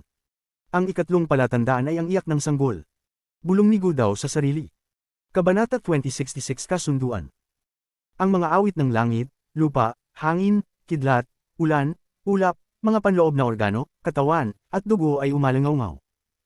Ang tatlong tanda, gintong langit at itim na lupa, pilak na mata, at ang iyak ng sanggol. Ang siyam na awit at tatlong tanda ay may mga alamat sa Immortal Astral Continent. Ngunit ang ugat ng halos lahat ng mga alamat na ito ay nagsasabing kapag lumitaw ang siyam na awit at tatlong tanda, magkakaroon ng tagapagmana ang Celestial Ancestor o Ancient Ancestor. Sa mga sandaling iyon, sa Celestial Ancestral City at sa tatlong imperial na lungsod ng Ancient Clan, nagkaroon ng mga bitik sa estatwa ng Celestial Ancestor at mga estatwa ng Ancient Ancestor. Sa gitna ng malawak na basin, si Grand Empyrean Gu Dao ay personal na nasaksihan ng alamat na lumitaw sa harap niya. Sa mga sandaling iyon, ang figure na lumitaw sa ibabaw ng Ancient Clan ay tumayo at nagbuga ng isang sigaw patungo sa ibang higanting figure na lumitaw sa Celestial Clan. Ang dalawang figure na ito ay tila sumusuporta sa langit, ngunit sa kanilang pagitan, isang ikatlong figure ang lumitaw. Sa sandaling lumitaw ang figure na ito, isang maliwanag na liwanag ang pumuno sa buong mundo. Ang figure na ito ay kay Wang Lin. Ang figure na iyon ay si Wang Lin. Isang ikatlong nilalang sa tabi ng Celestial at Ancient. Nakapikit ang mga mata ni Wang Lin. Nang mag-fuse ang kanyang avatar sa walang hanggan at siya ay nagsanib sa mga Celestial at Ancient na kapangyarihan, na matagal nang nakumpleto ang isang cycle sa loob ng 100 taon, bigla itong pabilis. Sa mga sandaling iyon, nakumpleto ang cycle at lamika ng isang kapangyarihan na lilito lamang kapag nagsanib ang Celestial at Ancient na kapangyarihan. Bahagyang nakatagpo si Wang Lin ng pag-unawa na kapag ang kanyang ethereal essences ay kumpleto, ang kanyang Celestial at Ancient na kapangyarihan ay ganap na magsasanib. Mula noon, wala ng Celestial o Ancient na kapangyarihan sa kanyang katawan, kundi ang sarili niyang lakas. Sa oras na iyon, magkakaroon siya ng sapat na lakas upang ihagis ang karma net sa reincarnation at matutunan ang kanyang tunay na sarili. Hindi niya alam kung gaano katagal ang lumipas. Parang isang walang katapusang oras ang lumipas, o baka isang saglit lang. Binuksan ni Wang Lin ang kanyang mga mata, at nang tumingala siya, nakita niya ang paa mula sa spell ni Gu Dao. Tila nawalan ito ng kakayahang magbigki sa kanya habang bumababa. Nang ito ay maging daan-daang talampakan mula kay Wang Lin, huminga siya ng malalim. Matapos magsanib ang kanyang avatar sa walang hanggan at magbulot ng 9 na awit at 3 tanda, ang kanyang antas ng pagsasanay ay lumampas sa lahat ng mga nilalang sa Immortal Astral Continent. Kahit na ang Celestial Ancestor at Ancient Ancestor ay narito, siya ay karapat-dapat ng makipaglaban sa kanila. Mula ngayon, sa Immortal Astral Continent, maliban sa mga alamat ng Celestial Ancestor at Ancient Ancestor, makikita na rin ang mga yapak ni Wang Lin. Sa pananaw ni Wang Lin, ang spell ni Gu Dao sa ngayon ay nakahawak lang sa gilid ng Heaven Trampoline Stage. Tahimik siyang nagmuni-muni, at nang ang higanting paa ay nasa 100 talampakan mula sa kanya, itinuro niya ito. Sa ginawa niyang iyon, ang higanting paa ay nayanig at nagkulap sa maraming piraso bago kay Wang Lin. Isang malakas na bagyong pinilit na mag-disperse ng mga piraso mula sa mundo, mag-disperse sa harap ng mga mata ni Grand Empyrean Gu Dao. Tahimik na nagmuni-muni si Gudao. Ang kanyang mukha ay naging mas matanda at isang bakas ng pagod at pag-alis ng alalahanin ang lumitaw. Hindi kita kayang pigilan, ngunit umaasa ako na sa loob ng 300 taon, kapag bumukas ang Immemorial God Realm, papasok ka mula sa gilid ng Ancient Clan. Tinignan ni Gudao si Wang Lin at inusal ang mga kamay niya, pagkatapos ay yumuko ng malalim. Tahimik na nagmuni-muni si Wang Lin. Tumingin siya kay Grand Empyrean Gudao at pagkatapos ay tumango. Salamat, binuksan ni Gudao ang kanyang mga mata, at nang gawin niya ito, bumalik siya sa kanyang normal na anyo. Ang fog ay bumalat muli sa kanyang katawan hanggang sa siya ay tuluyang natakpan. Ang fog ay gamulong at ibinalik siya patungo sa direksyon ng Ancient Clan. Tiningnan ni Wang Lin ang lugar na pinuntahan ni Gudao hanggang sa ang fog at malalakas na kidlat ay nawala. Tumalikod siya patungo sa bagyong dagat at nagsimulang maglakad papunta rito. Matapos pagdaanan ng bagyo, makararating siya sa gilid ng Celestial Clan at malapit nang makarating sa Celestial Clan. Natapos ang labanan nang umalis ang dalawa. Sa labanan ito, natalo si Gudao, kaya ang titulong pinakamalakas sa Immortal Astral Continent ay hindi na kay Gudao, kundi kay Wang Lin. Gayunpaman, maliban sa mga Grand Empirines na nagsimula ng magmadali, walang nakakaalam na nangyari ito. Sa ika-12 araw matapos umalis si Wang Lin, 7 sinag ng liwanag ang dumating mula sa magkabilang panig ng seawall at ipinakita ang 7 tao. Ang 7 taong ito ay ang 7 Grand Empirines ng Immortal Astral Continent. Kilalang-kilala nila ang isa't isa, ngunit kahit nakabilang sila sa dalawang magkaibang kampo, hindi nila nais maglaban. Sa halip, ikinalat nila ang kanilang divine senses upang obserbahan ang lugar at tahimik na nagmuni-muni. Hindi dumaan sina Jido at ang iba pa sa seawall, ni hindi sila naglakad papasok sa Ancient Clan, ngunit hindi nito pinigilan ang kanilang divine senses. Ipinikit ni Zuan Luo ang kanyang mga mata. Nang kumalat ang kanyang divine sense, nag-alog ang kanyang katawan. Dapat ay isang labanan na yumanig sa langit. Kahit na natapos na ito, ang mga pagbabago sa mga batas ay nanatili. Ang mga labi ng labanan na ito ay hindi mawawala sa loob ng daan-daang taon, sabi ni Song Tian sa sarili. Ramdam din niya ang nakakagulat na lakas at mga alon ng batas mula sa labanan na naganap dito. Nariyan din ang misteryosong Ancient G Grand Empyrean. Nagsusuot siya ng maskara na nagtatago ng kanyang itsura, kaya't tanging ang katotohanan na siya ay isang lalaki ang tanging alam ng lahat.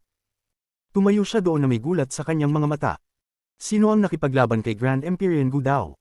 Ngunit anuman ang nangyari, tiyak na si Grand Empyrean Gudao ang nanalo. Baka, si Wang Lin, binuksan ni Zuan Luo ang kanyang mga mata. Medyo hindi siya sigurado. Sa loob ng seawall, ang 4 na Grand Empirines mula sa Celestial Clan ay tahimik na nagmuni-muni. Inatrust nila ang kanilang divine senses. Hindi nila kayang imaginein kung anong klaseng labanan ang nangyari dito ilang araw na ang nakalipas. Huwag siyang mag-alala, nagmuni-muni si Dao Yi. Nakipaglaban siya kay Gudao at nag-iwan ng isang nakakagulat na battlefield. Kung napanood ko lang sana ang labanan, makakatulong sana ito sa aking pagsasanay, sigaw ni Jido. May mga pagdududa siya kung sino ang nakipaglaban kay Gudao. Siya ba iyon, Wang Lin? Tiningnan ni Wu Feng ang battlefield ng may komplikadong ekspresyon. Ang mga batas ng mundo dito ay bumagsak at nag-ulo. Hindi posible na malinaw na makita ito o matutunan ng anumang bagay. Sa katunayan, ang dahilan kung bakit sila narito, maliban sa naramdaman nilang nakakagulat na pagbabago sa batas dito, ay upang personal na masaksihan ang labanan. Ngunit maliwanag na hindi ito mangyayari. Samantalang ang Grand Empyrean Gemini, ang 2 batang babae ay naging isang magandang babae. Nanatili siyang tahimik, at pati siya ay may mga pagdududa tungkol sa taong nakipaglaban kay Gudao. Lumipas ang oras. Huminto ang 7 ito dito ng isang stick ng insenso. Tiningnan nila ang isa't isa, kaya't naging mabigat ang atmosfera at puno ng puot.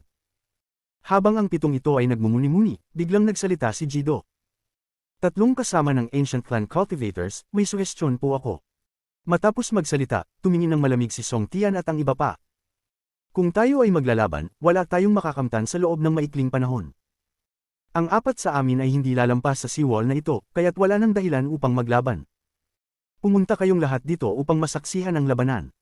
Ngunit tapos na ang labanan at ang mga batas dito ay ganap na magulo. Ayon sa aking kalkulasyon, ang mundo dito ay tuluyang babagsak sa loob ng ilang araw at magiging isang dead zone. Sa oras na iyon, mawawala ang pagkakataon nating matutunan ng mga detalye ng labanan. Mawawala din ang pagkakataon nating masaksihan ang labanan. Mayroon akong isang spell, at ako'y tiwala na sa tulong ng 7 tao, magagawa nating pansamantalang baliktarin ang oras. Sa ganitong paraan, makakapasok ang ating mga divine senses at maaari nating personal na masaksihan ang labanan. Nais ko sanang malaman, ano ang opinyon ninyo ng 3 kasama ko? Tanong ni Jido ng dahan-dahan. Matapos magsalita si Jido, nag-isip sandali si Wufeng at nagsalita din. Ang matandang ito ay nais lamang makita ang eksenang iyon, wala akong ibang layunin. Makakagawa ako ng isang faith oath. Makakagawa rin ako ng isang vow. Dagdag ni Dao Yi. Nag-atubili ng kaunti si Dao Yi habang tinitingnan si Jido at Wufeng bago tumango. Samantalang si Gemini ay nag-isip din at pumayag. Nagtinginan ng grupo ni Song Tian at, matapos magmuni-muni, pumayag din sila. Sa kanilang mga antas ng pagsasanay, ang kanilang mga salita ay credible.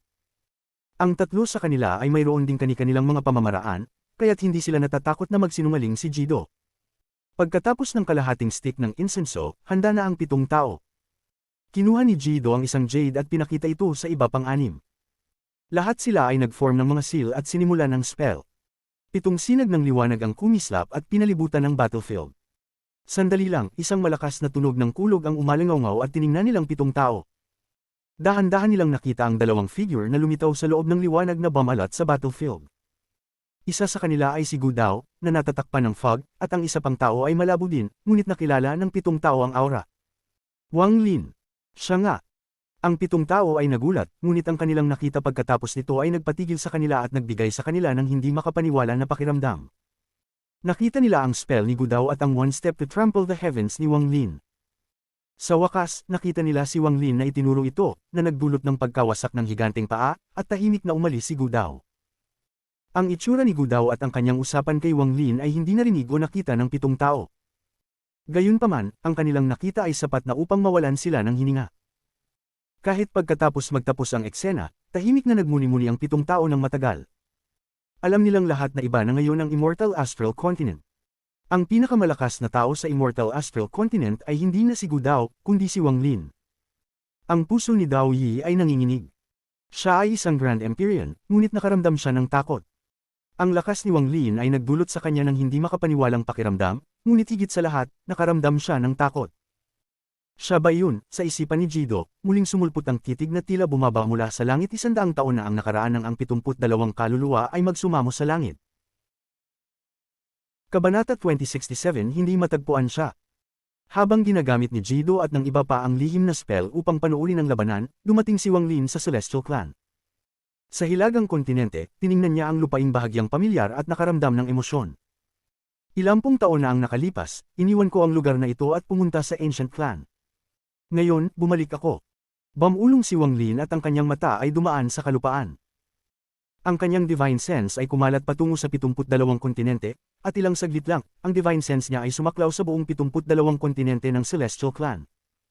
Habang kumakalat ang kanyang divine sense, isang ngiti ang dahan-daang sumak sa kanyang mukha. Sa kanyang dating antas ng pagsasanay, hindi niya kayang gamitin ang paraang ito upang mahanap ang kanyang mga lumang kaibigan. Ngunit ngayon, bilang pinakamalakas na tao sa Immortal Astral Continent, magagawa na niya ito. Ang mga antas ng pagsasanay nina Zhou Yi at Qing Shuang ay tumaas. Nais ko sanang malaman kung itinago nila ang halamang gamot o hindi. Tinamaan ng divine sense ni Wang Lin ang mga lugar, ngunit hindi tumigil. Lalong lumapad ang ngiti ni Wang Lin, parang may nakita siyang isang bagay. Ito. Si Sito. Dapat siya si Master Hong Shan. Pagkatapos ng reincarnation, pareho pa rin siya. Si Zhou. Ang batang ito ay hindi naglakbay sa landas ng pagsasanay. Hindi ko alam kung ilang beses na siyang nag-reincarnate sa mga nakaraang daang taon. Tinitigan ni Wang Lin ang malayo ng may malumanay na mata. 13. Palaging magaling, at ngayon ang kanyang pagsasanay ay pambihira. Sa hitsura, mabilis na siya. Big Head, ang kawawang tao mula sa cave world na ginamit ang kanyang kalupitan upang itago ang kanyang marupok na puso. Dito, pareho pa rin siya. Ito. Si Shi Gonghu. Naging sect master siya ng isang sekta. Nabigla si Wang Lin. Siya ba si Red Butterfly? Hindi pwedeng magkamali ang marka. Si Qing Lin. Pinili niyang huwag magpursige at nag-reincarnate ng maraming beses bilang isang mortal. Senior Brother Qing Shui. Ha! Naging matalim ang tingin ni Wang Lin at tinitigan niya ng mabuti ang kanlurang bahagi. Parang nararamdaman niyang nandoon si Qing Shui, ngunit ang marka sa katawan nito ay halos hindi makita. Kung hindi dahil sa mataas na antas ng pagsasanay ni Wang Lin ngayon, hindi niya ito matutukoy. Kung ang marka ni Senior Brother Qing Shui ay tuluyang nawala, kahit na sweeping ang divine sense ko sa lahat ng tao, hindi ko siya matutukoy. Pero buti na lang, may bahagyang marka pa siya. Bulong ni Wang Lin habang ang divine sense niya ay patuloy na nagsusuri sa 72 kontinente ng Celestial Clan. Ganoon din ang ginawa niya sa Ancient Clan, ngunit wala siyang nakita ni isang bakas ng mga kaibigan niya. Sa kanyang puso, may isang anino na nagbigay sa kanya ng kalituhan. Ang anino na ito ay isang babae na tinatawag na Li Qianmei. Wala. Sinusuri ni Wang Lin ang 72 kontinente, isa-isa. Nahanap niya ang halos lahat maliban sa isa. Siya. Wala pa rin. Hindi na mabilang kung ilang beses na niyang sinuri. Paulit-ulit siyang naghanap, ngunit hindi niya mahanap si Li Qianmei. Tulad ng paghahanap niya sa Ancient Clan, hindi niya siya makita. Paano maaaring walang bakas? Hindi nakapigil si Wang Lin, at sumabog ang kanyang divine sense. Hindi lang ang Celestial Clan ang sumaklaw, kundi pati na rin ang malawak na basin at ang Ancient Clan sa kanyang kasalukuyang antas ng pagsasanay. Paulit-ulit siyang naghanap, ang divine sense ay kumalat muli at muli, ngunit hindi siya nakatagpo ng anumang bakas ni Li Qianmei. Ang mukha ni Wang Lin ay nagbago ng kulay. Hindi niya siya matagpuan. Pwede bang sa reincarnation? May nangyaring aksidente. Naramdaman ni Wang Lin ang sakit sa kanyang puso. Hindi niya makalimutan ang babaeng tinatawag na Li Qianmei, ang kanyang mukha at malumanay na mga mata. Pumunta siya sa Immortal Astral Continent para sa kanya. Iniwan niya ang kanyang ama at nagpunta dito upang mag-reincarnate ng mag-isa. Tahimik na naghihintay sa lalaking minamahal niyang hanapin siya at palayain ang kanyang alaala. Imposible. Kumalat muli ang divine sense ni Wang Lin buong araw. Halos bawat sulok ng Immortal Astral Continent ay nasuri niya, ngunit sa huli. Wala pa rin siyang nahanap. Pinigan ni Wang Lin ang kanyang dibdib at nakaramdam ng sakit. Tiningnan niya ang langit at biglang tumawa. Ngunit ang tawa na iyon ay puno ng galit sa langit. Pinayagan mo akong makita ang kaluluwa ni Li Muan ngunit ipinagkait mo sa akin si Li Qianmei. Ito ba ang tinatawag na tadhana? Ito ba ang langit na ginagago ako? Huwag mong gawing biro ang tadhana, hahanapin ko pa rin siya. Sumigaw si Wang Lin sa langit, at ang kanyang sigaw ay umalangaw sa buong mundo. Sa tulong ni Guro, mababa ang posibilidad ng aksidente. Dahil hindi ko siya matagpuan, ang pinakamalamang na nangyari ay na-recover na niya ang kanyang alaala bago pa kay Senior Brother Ching Shui at nawala na ang marka. Pumikit si Wang Lin at matapos pag-aralan ang sitwasyon, halos sigurado na siya. Habang nakapikit ang mata, bahagyang nakita ni Wang Lin ang isang babaeng nakaputi na nakatingala sa langit, at ang mga luha ay dumadaloy mula sa kanyang mga mata. Matagal na niyang naaalala ang kanyang nakaraang buhay, ngunit iniiwasan siya. O marahil ay ayaw niyang makita si Wang Lin. Dahan-daang dumilim ang langit habang nakatayo si Wang Lin sa hangin at binuksan ang kanyang mga mata. Nagpakita sa kanyang mga mata ang isang bakas ng kalungkutan at kalituhan. Tahimik siyang nag-isip habang naglalakad pasulong at unti-unting nawala sa dilim. Sa Celestial Clan, sa Western Continent ng Yuntao Continent. Sa hilaga ng kontinente na ito, may isang sekta. Hindi ito malaki. Maaaring ituring na isang maliit na sekta sa Yuntao Continent. Sa umaga ng araw na iyon, maraming mga disipulo ang nagsasanay sa sekta. Sa lihim na silid sa likurang bundok ng sekta ay nakaupo ang isang lalaking nasa kalagitnaan ng edad. Ang lalaking ito ay puno ng determinasyon at malamig na pakiramdam. Nakasuot siya ng itim at nakapikit ang kanyang mga mata habang nagsasanay. Ang mga alon ng enerhiya ay kumakalat mula sa kanyang katawan, binabalot ang kanyang paligid. Ipinapakita nito na ang antas ng kanyang pagsasanay ay nasa rurok ng pangalawang hakbang at isang hakbang na lang bago makarating sa pangatlong hakbang. Bilang pinakamabilis na nag-evolve sa loob ng 1,000 taon sa Golden Furnace Sect, kilala siya. Mataas ang kanyang estado sa sekta at personal siyang tinuturuan ng punong elder. Hindi lamang mataas ang kanyang antas ng pagsasanay, siya rin ay desidido at walang awa. Nagkaroon siya ng reputasyon sa Yuntao Continent at pumatay ng isang tao na pumasok lamang sa pangatlong hakbang, kaya't nakilala ang kanyang pangalan ng maraming sekta. Partikular, ang laban na iyon ay mas matindi kaysa sa laban ng ilang mga cultivator sa pangatlong hakbang. Ang sinumang makipaglaban sa kanya ay malapit ng mamatay. Dahil sa kanyang pagpatay, siya ay naging numero 1 sa nakababatang henerasyon, ngunit pati ang mga ordinaryong elders ay nagulat sa kanyang pamatay na hangarin. Ang pangalan niya ay Wang Shi, nakatumbas ng bato. Isa siyang ulila at hindi alam kung sino ang mga magulang niya.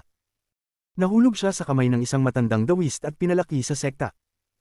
Ang tanging alam niya ay tuwing siya ay nagsasanay, madalas niyang makita ang likod ng isang anino.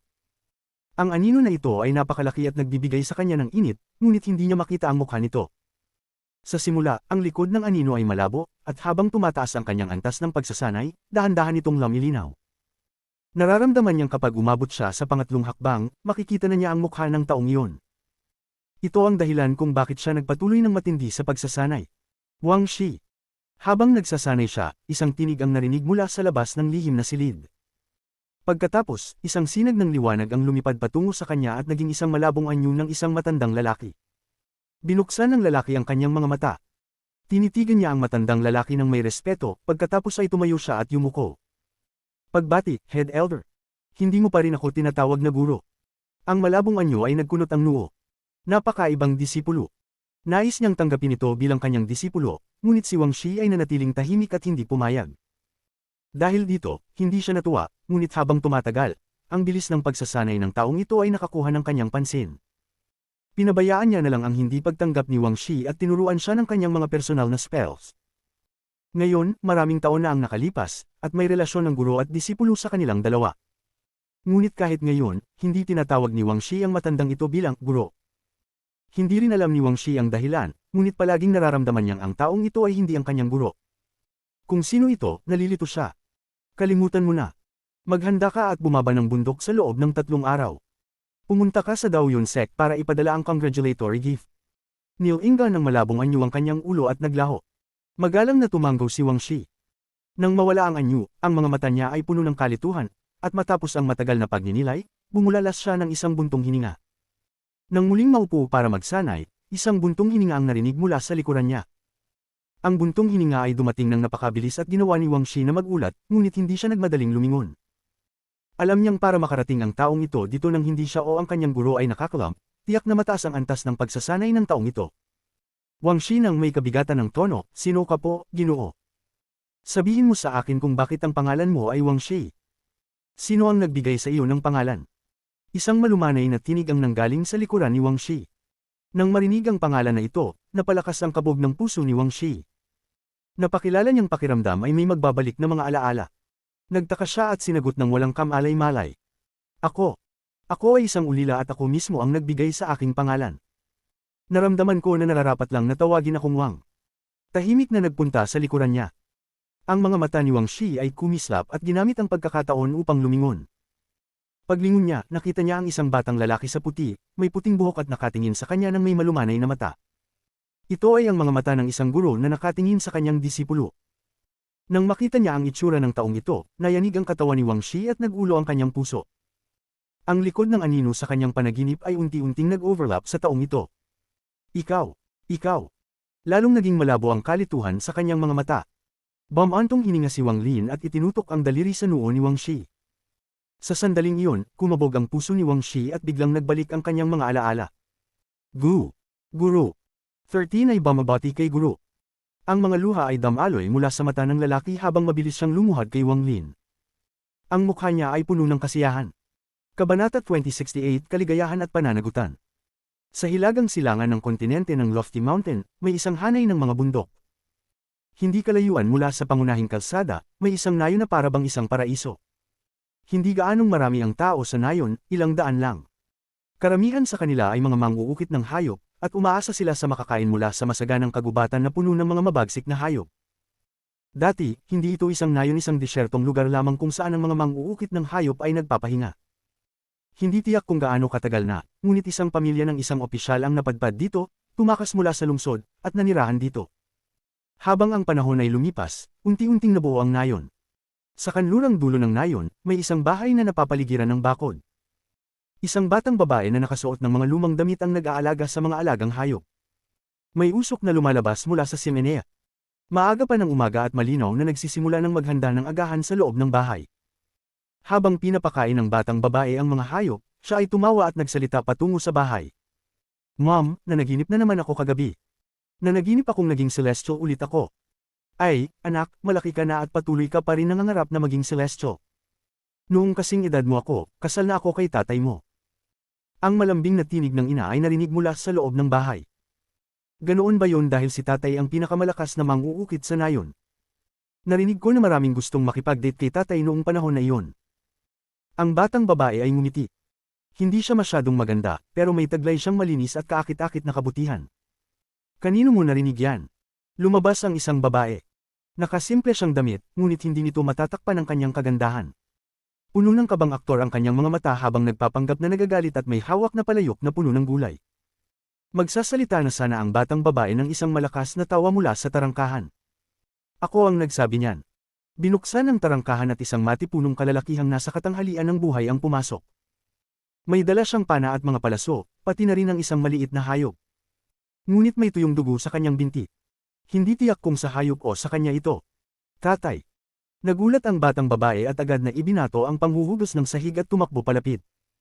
Wow, leopardo. Ang ganda ng balat nito. Ang saya. Ang mga mata ng batang babae ay kumislap at siya ay tumalon sa kasiyahan. Bakit ka nawala ng matagal ngayon? Karaniwan, 2 o 3 araw lang ang alis mo. Agad na nilapitan ng babae ang matipunong lalaki at tinulungan itong ibaba ang hayop at ang pana at palaso. Sinabi ng batang babae na gusto niyang makakuha ng magandang balat. Sa daan, nakatagpo ako ng leopardo at natagalan ako ng kaunti, sabi ng lalaki habang pinupog ang ulo ng batang babae. Anong nangyari sa binti mo? Agad na nakita ng babae ang dugo sa binti ng lalaki. Bumagsak siya sa kanyang mga tuhod upang tingnan ito at nakita ang isang mababaw na galos. Walang problema. Kasama si Little White, hindi ako kayang saktan ng mga hayop sa bundok. Tumawa ang lalaki habang isang anino ang tumalon mula sa tarangkahan at tumalan sa batang babae. Hindi tumigil ang aso sa pagdila sa kanya. Isang malaking itim na aso ito. Ngunit mas parang tigre ito, kaya nakamamanghang tingnan. Si Little White, natututo na namang umungol na parang tigre sa bundok. Talaga, nalilito ako, tigre ba siya o aso? Tinitigan ng lalaki ang aso at ngumiti ng mapait. Si Little White, mabait, masunurin. Itinulak ng batang babae ang malaking itim na aso at hinaplos ang mga balahibo nito. Tila nasisiyahan ng aso. Nahiga ito sa likod, at ipinatong ang tiyan nito. Tumawa ang batang babae at nagsimula siyang maghaplos sa tiyan ng aso. Mukhang komportable ang aso at umuungol ng parang tunay na tigre. Ang buong pamilya ay tumatawa at hindi nila napansin ang anino ng isang puting nilalang na lumulutang sa langit. Tinitigan ni Wang Lin ang masayang pamilya, at nang makita ang ngiti sa mukha ng batang babae, ngumiti rin siya. Si Little White, halos nakalimutan ko na siya ang dinala rito at muling ipinanganak. Hindi ko lang inasahan na magiging isang malaking aso siya, at sa mga itsura niya, mukhang nagkaroon siya ng katalinuhan at maganda ang kanyang pagninilay. Ngumiti si Wang Lin habang ang malaking aso ay nakahiga sa lupa at tinatangkilik ang sarili. Ngunit nang itaas niya ang kanyang mata sa langit, nakita niya ang anyo ni Wang Lin at nagulat. Ang ekspresyon ng aso ay agad na napuno ng takot. Pumikit ang aso at tumigil pa sa pag-ungol. Tinitigan ni Wang Lin ang aso, at nang makita niya ang takot sa mga mata ng aso, lalo pang kumunat ang kanyang ngiti. Oh, kilala mo ba ako? Ngunit hindi napansin ng pamilya ang kakaibang kilos ng aso. Tumingin ang batang babae sa kanyang ama at may pagmamahal na sinabi. Tatay, nanaginip ako na naging celestial ulit ako kagabi. Magandang bagay ang maging celestial. Ang anak ko ay tiyak magiging celestial. Tumawa ang lalaki. Hindi ko gusto maging celestial.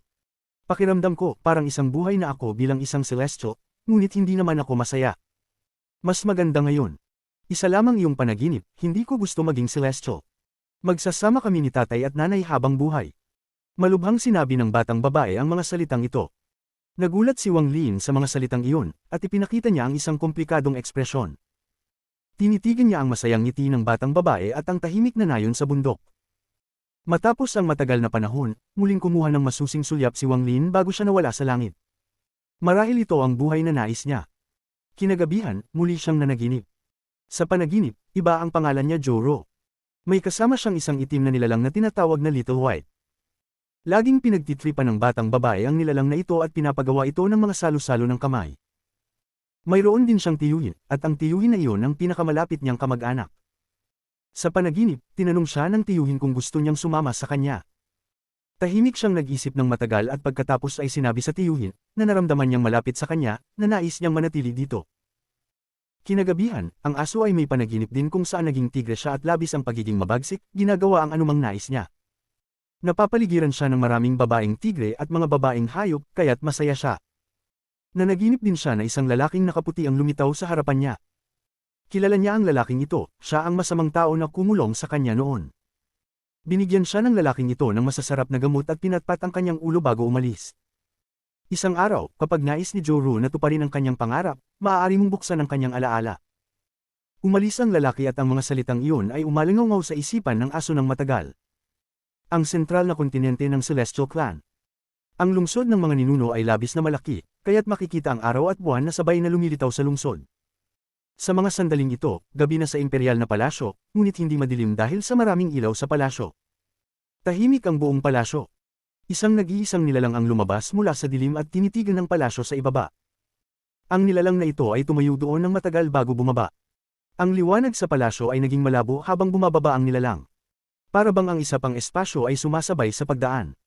Hanggang sa makapagtapak ang nilalang sa plaza ng palasyo, bumalik sa normal ang mga ilaw. Tinitigan ni Wang Lin ang lugar na ito. Noon, muntik na siyang mamatay dito at hindi siya nakalabas kasama ang baliw. Kailangan niyang panuurin habang ang baliw ay pumasok sa walang hanggan na pag-idlip at naging isang bundok upang sugpuin ang 72 kontinente. Nang umalis ako, nagbigay ako ng pangako na kapag bumalik ako, gigisingan ko ang baliw. Walang sino man ang makakapidyo sa akin muli. Bulong ni Wang Lin habang tinapak ang lupa. Sa hakbang na iyon, ang buong palasyo ay yumanig nang hindi ito napansin ng sinuman. Ang yumanig ay hindi ang tunay na palasyo, kundi ang sumasabay na espasyo. Ang paligid ni Wang Lin ay naging malabo at ang kanyang anyo ay kumislap bago siya nawala. Nang magbalik siya, nandoon na siya sa ilalim ng palasyo. Ang buong ilalim ng palasyo ay nababalot ng ulap at halos pareho sa dati. Ang tanging kaibahan ay isang bundok na lamang ang natira. Ang bundok na ito ay tumusok sa kalangitan at napakalaki. Nang tumayo si Wang Lin sa harap ng bundok, naramdaman niya ang natutulog na baliw sa loob nito. Mayroong maraming mga limitasyon at selyo sa loob at labas ng bundok. Kahit isang Grand Empyrean ay mangangailangan ng mahabang panahon upang mabuksan ito. Itinaas ni Wang Lin ang kanyang kanang kamay at tinapik ang bundok. Ang bundok ay rumagzo at mabilis na bumagsak. Malalaking bato ang nahulog at sa isang iglap, nawala ang lahat ng mga limitasyon at selyo sa isang galaw ng kamay ni Wang Lin. Habang ang bundok ay bumabagsak, lumitaw ang katawan ng baliw. Tahimik itong nakahiga at nakapikit. Siya ay natutulog. May mga alon ng Grand Empyrean cultivation na umaabot mula sa kanyang katawan. Lumakad si Wang Lin patungo sa baliw at tumayo sa tabi nito. Tinitigan niya ang baliw at tinukoy ang noo nito. Pagkatapos nito, biglang nayanig ang katawan ng baliw. Pumikit si Wang Lin at ipinadala ang kanyang espiritual na pandama sa pamamagitan ng kanyang daliri, pumasok sa katawan ng baliw upang gisingin siya.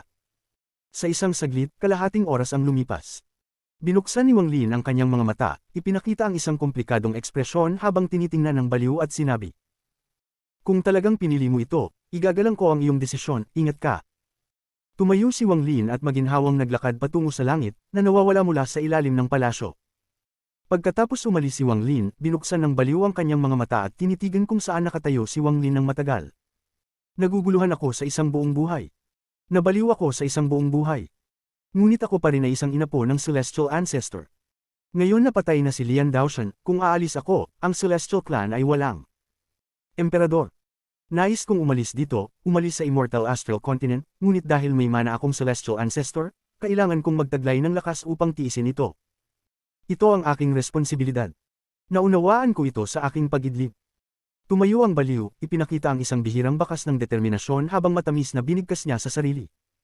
Ingatan ng Celestial Clan upang magpatuloy ang mga henerasyon. Kapag naramdaman kong hindi ko na kailangang ipagpatuloy ang aking mga responsibilidad, pupuntahan kita, Wang Lin. Tumayo ang baliw. Nagsuot siya ng royal robe at koronang imperial. Wala nang bakas ng pagkabaliw na dati niyang taglay, ngunit nagpapakita siya ng aura ng autoridad na nararapat sa Celestial Emperor. Kabanata 2069, Sinan. Nirerespeto ni Wang Lin ang desisyon ng baliw.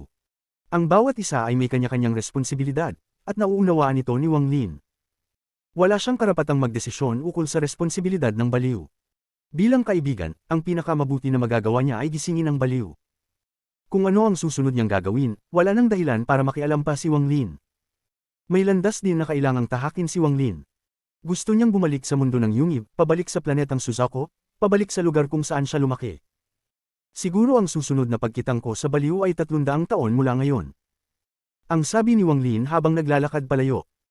Bagamat siya ang pinakamakapangyarihang tao sa Immortal Astral Continent, may mga bagay pa rin siyang hindi nauunawaan, gaya ng Immemorial God Realm, ang All-Seer, at ang muling pagkabuhay ni Wan-Er. Habang naglalakad sa ilalim ng malawak na kalangitan, nakaramdam si Wang Lin ng pagkalito. Hindi niya alam kung ang mga lumang kaibigan na hinahanap niya ay nais bang magising ang kanilang mga alaala o nais ba nilang sumama sa kanya pabalik sa mundo ng Yungib. Siguro, ang kalimutan ng nakaraan at magsimula ng panibago sa Immortal Astral Continent ang pinakamainam para sa kanila. Ang bulong ni Wang Lin habang iniisip si Zhou Ro. Iyon ang kanyang desisyon. Hindi ko kayang palitan ang kanilang mga desisyon gamit ang aking kalooban. Si Wang Lin ay nagbuntong hininga at tumingin sa malayo. Doon nakatago si Situnan. Ang kaharian ng Wuzuan ay isang mortal na bansa sa hilaga ng Central Continent sa Heavenly Wax Continent. May 4 na bansa sa Heavenly Wax Continent, at may mga hindi pagkakaunawaan sa pagitan nila buong taon. Bagamat walang malalaking digmaan, maraming maliliit na labanan sa mga hangganan. Gayunpaman, kontrolado ng 4 na bansa ito, kaya hindi lumalaki ang saklaw ng mga labanan. Sa hangganan ng Wusuan at Zhouling, may maraming sundalo na nakatalaga dito. Ang kampo ng militar ay tila walang katapusan at puno ng tao. May matinding hangarin ng pagpatay sa hangin. Malapit sa bansa, sa pintuan ng kampo, libu-libong sundalo ang nakatayo sa mga patayong hanay. Maraming mga general at opisyal ang nakatingin sa malayo, tila nag-aabang ng isang bagay. Hindi nagtagal, narinig ang tunog ng mga kabayo mula sa opisyal na daan. Isang itim na kabayo ang dumaan ng mabilis tulad ng hangin at dumaan sa libu-libong sundalo bago huminto sa harap ng mga general. Ang kabayong pangdigma ay humihiyaw at ang mga hooves nito ay tumaas sa hangin, at isang tao ang tumalon mula sa kabayo. Ang taong ito ay nakaarmas din. Pagkatapos nitong lumapag, nagkainil ito at nagtaas ng mga kamay. Ulat. Ang grupo ni King Nan ay ngayon ay 50 kilometro ang layo. Ang sigaw ng sundalo, at pagkatapos ay nagbaba ng ulo at naghihintay ng utos. Sa gitna ng grupo, may isang matandang lalaki na nagbigay ng presyon ng hindi nagagalit. Nasa gitna siya ng grupo at mabilis na nagsabi, magpatuloy sa pagtuklas. Ang mga vanguard ay maghahanda upang salubungin ang grupo ni King Nan. Pagkatapos niyang magsalita, isang mid-aged na lalaki ang mabilis na umaban. Pagkatapos magtaas ng mga kamay kay Lolo, umalis siya ng 10,000 sundalo mula sa kampo, nagkakaroon ng alikabok sa paligid. Sa tabi ng matandang general, may isang kalihim na lumapit at nagsabi, mahal na general, malamang ay may masamang layunin si King Nan. Usap-usapan na si King Nan ay mahilig magpakasaya at sobrang magwaldas. Halos lahat ng tao ay natatakot sa kanya kapag dumadaan. Narinig ko rin na si King Nan ay maraming asawa at nagpatayo siya ng mga palasyo para sa kanila. Usap-usapan pa nga na mas marami pa siya kaysa sa mga emperador ngayon. Nagatubili ang nagsalita at hindi na natapos. Ang matandang general ay patuloy na nag-iisip ng tahimik, parang hindi narinig ang mga sinabi ng mga tao sa paligid niya. Nakatayo siya doon ng walang sinasabi, ngunit may malamig na kislap sa kanyang mga mata.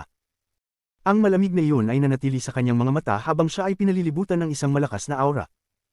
Bilang isang dakilang general sa hangganan, na kumokontrol sa halos kalahating milyong sundalo ng hindi pagiging miyembro ng royal family, natural lamang na nagdudulot ito ng hindi pagkakasunduan sa iba. Kung hindi dahil sa pangangailangan ng bansa ng Wusuan ng isang hindi matitinag na general tulad niya, matagal na siyang pinilit magretiro. Usap-usapan na si King Nan ay labis na mayabang at mahilig sa pagpapakita. Kung hindi sapat ang laki ng pagtanggap sa kanya, baka hindi siya maging masaya. Mahal na general, dapat ba tayong magpadala pa ng mas maraming tao? Mahal na general, nararamdaman ko rin na dapat tayong magpadala ng mas maraming tao upang salubungin siya. Dahil si King Nan ay mahilig sa magarang eksena, nararapat lamang na salubungin natin siya ng ating 100,000 na sundalo. I-line up natin ang mga kalsada ng ating mga sundalo upang makita niya ang lakas ng ating hukbo. Mahal na general, wala nang dahilan para mag-atubili. Si King Nan ay isang kasuklam-suklam na tao at tinutukoy na niya si mahal na general. Para sa ganitong klase ng tao, dapat natin. Nagkunot-noo ang matandang general at itinaas ang kanyang kamay. Ang lahat ay tumahimik habang ang lahat ng mata ay nakatuon sa kanya. Makikita na ang kanyang prestihiyo sa hukbong ito ay hindi matitinag ng kahit sino. Ang aking mga sundalo ay mga bayani na nakaligtas sa mga dekada ng pagdanak ng dugo. Hindi ko papayagang gamitin sila para salubungin si King Nan. Magtipon ng 1,000 tao, at sapat na ako na narito mismo. Ang mga salitang binitiwan ng matandang general ay puno ng determinasyon, at walang sino man ang makakatutol. Pagkatapos niyang magsalita, naging seryoso ang ekspresyon ng lahat at itinaas nila ang kanilang mga kamay bilang paggalang. 1,000 kilometro ang layo, isang marangyang karwahe na may habang 100 talampakan ang dumadaan sa opisyal na daan, sinundan ng isang convoy ng mga karwahe na halos umabot sa 1 kilometro ang haba. May mga martial artist na nakasuot ng ordinaryong damit sa paligid ng mga karwahe. Naririnig ang tunog ng musika mula sa 100 talampakang karwahe, kasama ang tunog ng mga kababaihan na tumatawa. Mukhang masaya ang nangyayari sa loob. Maganda, magsayaw kayo. Aking bibigyan ng gantimpala ang mga ito. Isang boses ng lalaki ang dumaan sa mga halakhak. Tila may mga mahihinang ungol na naririnig mula sa karwahe. Ang mga gwardya sa paligid ay matagal nang sanay dito at hindi na nila pinapansin. Matapos maglakbay ang karwahe ng ilang kilometro, isang kabataang lalaki na nakaasol na nakaupo sa tabi ng karwahe ay nagbigay ng matalim na sigaw. Inutusan tayo ni King Nan na itigil ang pagmarcha. Habang ang kanyang mga salita ay umalingaw, ang mahabang hanay ng mga karwahe ay dahan-daang huminto. Mga magagandang kababaihan ang lumabas mula sa malaking karwahe sa unahan. Magulo ang kanilang mga damit at halatang bagong suot lang nila. Lahat sila ay mukhang pagod habang papalapit sila sa mga karwahe sa likuran. Marami silang mga kababaihan, 12-12 ng mga ito. Mahirap isipin na lahat sila ay nasa 100 talampakang karwahe. Habang sila ay umaalis, 12-12 ng mga kaakit-akit na kababaihan ang lumabas mula sa mga karwahe sa likuran. Mukhang mga kapalit sila at mabilis na pumasok sa karwahe sa unahan. Mabilis ding bumalik ang tunog ng musika at mga ungol, pati na rin ang mga halakhak ng lalaki. Habang nagpapatuloy ang mga karwahe, isang batalyon ng 1,000 tao na ipinadala upang salubungin sila ang makikita. Nang makita lamang ang bilang ng mga taong dumating upang salubungin sila, isang malamig na pag-ungol ang lumabas mula sa 100 talampakang karwahe. Ngunit hindi tumigil ang karwahe. Nagpatuloy itong dumaan sa ilalim ng proteksyon ng 1,000 sundalo. Isang oras ang lumipas, at ang convoy ng mga karwahe ay dumating sa harap ng kampo. Minsan, may mga ungol na lumalabas mula sa 100 talampakang karwahe. Habang papalapit sila, mas naging malinaw ang mga ungol, at lahat ng mga sundalo na naruroon ay narinig ito. Nagdulot ito ng pagkakunot-noo sa matandang general at nagpakita ng hindi pagkasiyahan sa kanyang mga mata. Bumantong hininga siya at naglakad palapit. Sinundan siya ng maraming kalihim na puno ng hanggarang pumatay. Habang papalapit siya, ang lahat ng mga gwardya sa paligid ng hinkoing karwahe ay naging nerbyoso. Ramdam nila ang hanggarang pumatay mula sa matandang general, at nagpatuloy silang nanginginig. Natatakot ang mga gwardya, ngunit mabilis silang naglakad pasulong. Ang kabataang lalaki sa karwahe ay mabilis na tumayo at nagbigay ng matalim na sigaw. Huwag! Si King Nan! Bago pa natapos ang kabataan sa pagsasalita, isang general na katulad ng matandang general ang nagpakita ng matalim na tingin at sumigaw, "Sino ka?" Habang nagsasalita siya, lahat ng mata ng mga sundalo doon ay nakatuon sa kabataang ito, na nagdulot ng hindi nakikitang presyon. Biglang pamatla ang mukha ng kabataan at hindi na siya makapagsalita. "Sinan, ano ang ginagawa mo?" Habang papalapit ang matandang general, isang sigaw ang narinig mula sa loob ng karwahe. Kasama ng kanyang mga salita, tumigil ang mga ungol. Ang matandang lalaki ay nagbigay ng presyon ng hindi nagagalit habang tumayo sa tabi ng karwahe at nagsalita. "Ako po si General Sinan, at binabati ko si King Nan." Pagkatapos ng ilang sandaling katahimikan, binuksan ang kurtina mula sa loob ng karwahe at isang mid-aged na lalaki ang lumabas. Ang kanyang mga mata ay bahagyang itim at may pagkamalayang hitsura. Nakatayo siya sa karwahe habang tinitingnan ng matandang general. Isang mabilis na ngiti ang sumat sa kanyang mukha. Talagang ang karapat-dapat maging dakilang general ng Wusuan, Sinan. Sa iyong pangangalaga sa hangganan, walang dapat ipag-alala ang Wusuan. Dumaan ako upang gantimpalaan ang general sa hangganan. "Oh, kung ganun, Tera, pumasok tayo sa kampo, mangyaring." Tiningnan ng matandang general si King Nan nang walang malasakit. Ngunit ang kanyang titig ay nagbigay ng matinding presyon kay King Nan. Bukod pa rito, ang lahat sa paligid ay nagbigay ng hanggarang pumatay at malamig na mga tingin, na nagdulot ng pawis sa kanyang noo. Si King Nan ay nagpakita ng isang ngiti at mabilis na nagsabi, "Walang kailangan, maaari kong manatili dito, hindi na kailangang pumasok pa." Walang nakakaalam na si Wang Lin ay pinanood ang lahat mula simula hanggang katapusan. Nakatayo si Wang Lin sa kalangitan at ang kanyang mga mata ay nakatutok sa isang tao. Ang taong iyon ay si matandang general, si Nan. Hindi siya naging hari, ngunit naging isang dakilang general. Hindi ko alam kung ano ang iisipin niya kapag naalala na niya ang kanyang mga alaala. Si Wang Lin ay ngumiti. Siya ay masaya. Kabanata 2070. Ikaw si Situ Nan. Pagsapit ng hiting gabi, kumikislap ang mga ilaw ng mga torches at ang mga sundalo ay nag-iikot sa kampo. Ang buong kampo ay parang isang lungsod na mabigat ang kalasag at nagpapakita ng kaayusan. Sa labas ng kampo, wala nang anumang musika. Tahimik na tahimik. Namatay na ang ilaw sa karamihan ng mga tolda. Ilan na lang ang may ilaw, at makikita ang mga anino sa loob. Lalo na ang tolda ng general na kumikislap, at maraming mga gwardya ang nakapalibot dito. Ang matandang general na si Sinan ay nakatayo sa tabi ng mapa at nakakunot ang noo. Siya lang ang naruroon, at ang tanging tunog na maririnig ay ang pagsindi ng kandila. King Nan. Hindi karapat-dapat tawaging King Nan, ang ganoong tao. Ang matandang general ay tumingin sa mapa at malupit na umungol. May kakaibang pakiramdam siya tungkol sa pangalang King Nan. Parang walang ibang karapat-dapat tawaging King Nan. Oh, kung gayon, sino ang karapat-dapat tawaging King Nan? Isang boses na may pang-aasar ang narinig mula sa likod ng matandang general. Napakabigla ng katawan ng matandang general, pero mabilis din siyang nakabawi at tumalikod upang makita ang isang kabataang nakaputi at may puting buhok na nakatayo malapit sa kanya, nakangiti at nakatingin. Bago maging hari ang matandang ito, wala nang ibang karapat-dapat tawaging King Nan. Hindi nagpanik ang matandang general habang nakaupo ng kalmado. Umupo. Tinuro ng matandang general ang harap. Tumingin si Wang Lin sa kanya at huminga ng malalim na parang humahanga. Napakabihira para sa isang tao na magpakakalmado kahit na isang estranghero ang dumating. Lalo na't ang kalmadong ito ay hindi pekeng kalmado, kundi totoo. Dahan-daang ngumiti si Wang Lin at umupo sa harap ng matandang general. May alak ka ba? Tumawa si Wang Lin.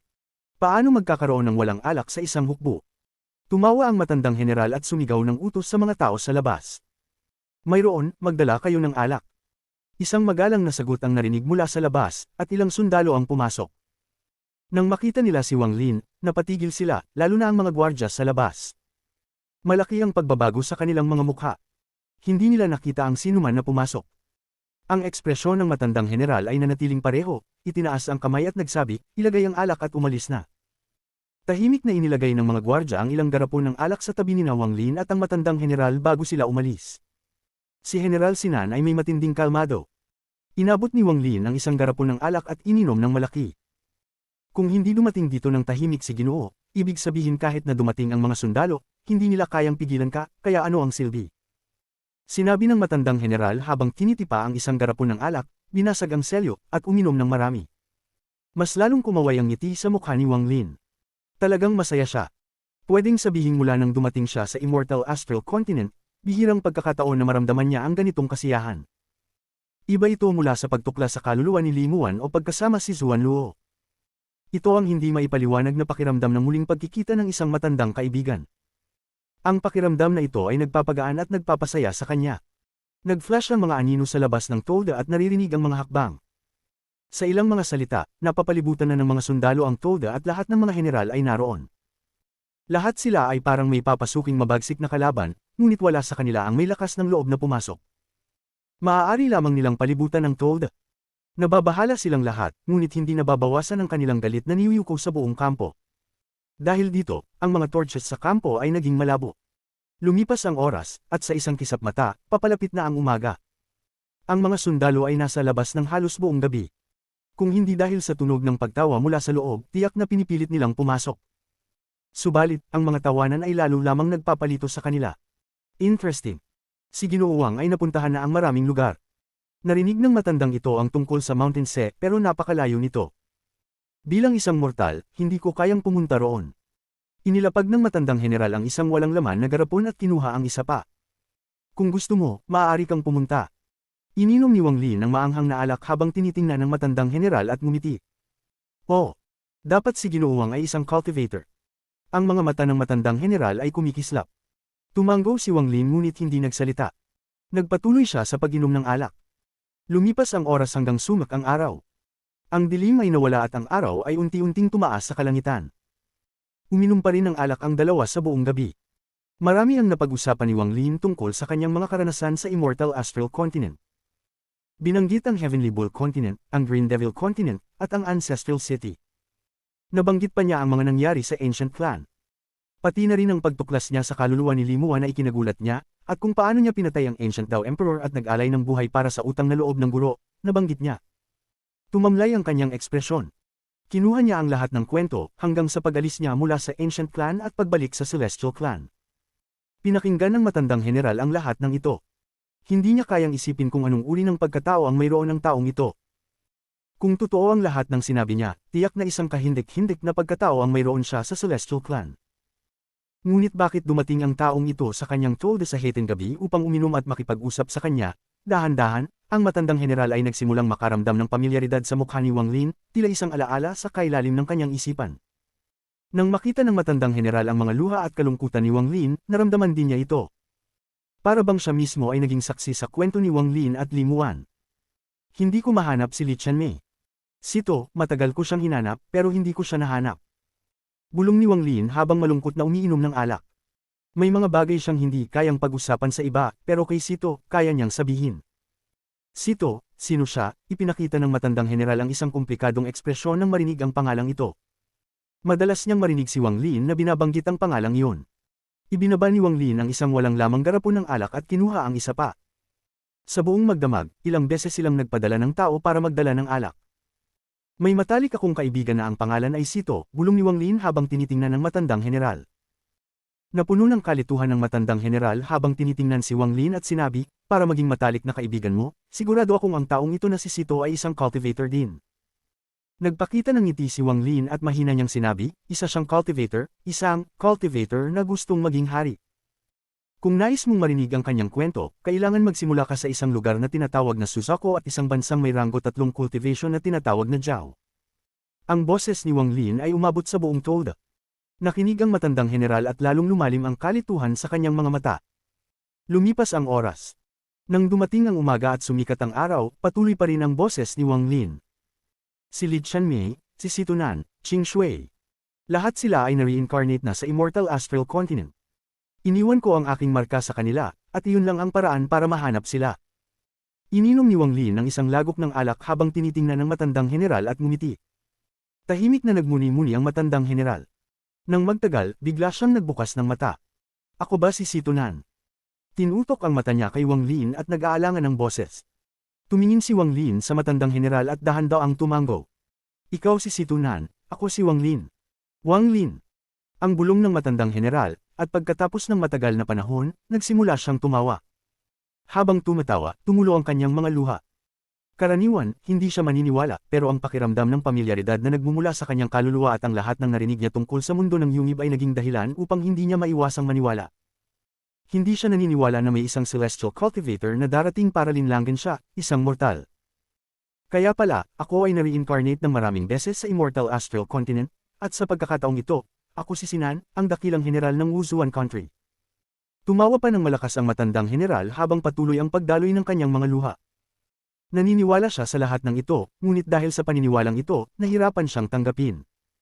Sa 500,000 sundalo sa labas, marami sa kanila ay sumusunod na sa akin mula pa sa mga lolo nila. Namatay ang mga lolo nila at pagkatapos ay sumunod ang kanilang mga ama. Pati marami sa mga ama nila ay namatay na, ngunit patuloy pa rin silang sumusunod sa akin. Ngayon sinasabi mo na ako si Situnan. Ako si Situnan, na gustong maging hari. Kung hindi ako Sinan ng Wuzuan, ano na ang mangyayari sa lahat ng mga sundalong iyon? Dahil sa boses ng matandang general, binuksan ang kurtina at dumagsa ang mga sundalo. Ngunit isang sigaw mula sa matandang general ang nagpaalis sa kanilang lahat.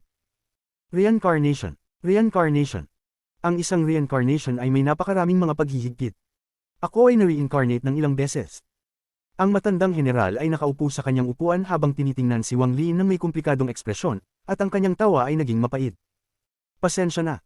Ito ang aking sariling pagpili noon. Pinili kong mag-reincarnate sa Immortal Astral Continent, at wala itong kinalaman sa iyo. Tahimik na nagmuni si Wang Lin habang patuloy na umiinom ng alak. Tulungan mo akong buksan ang mga alaala ng aking nakaraang buhay.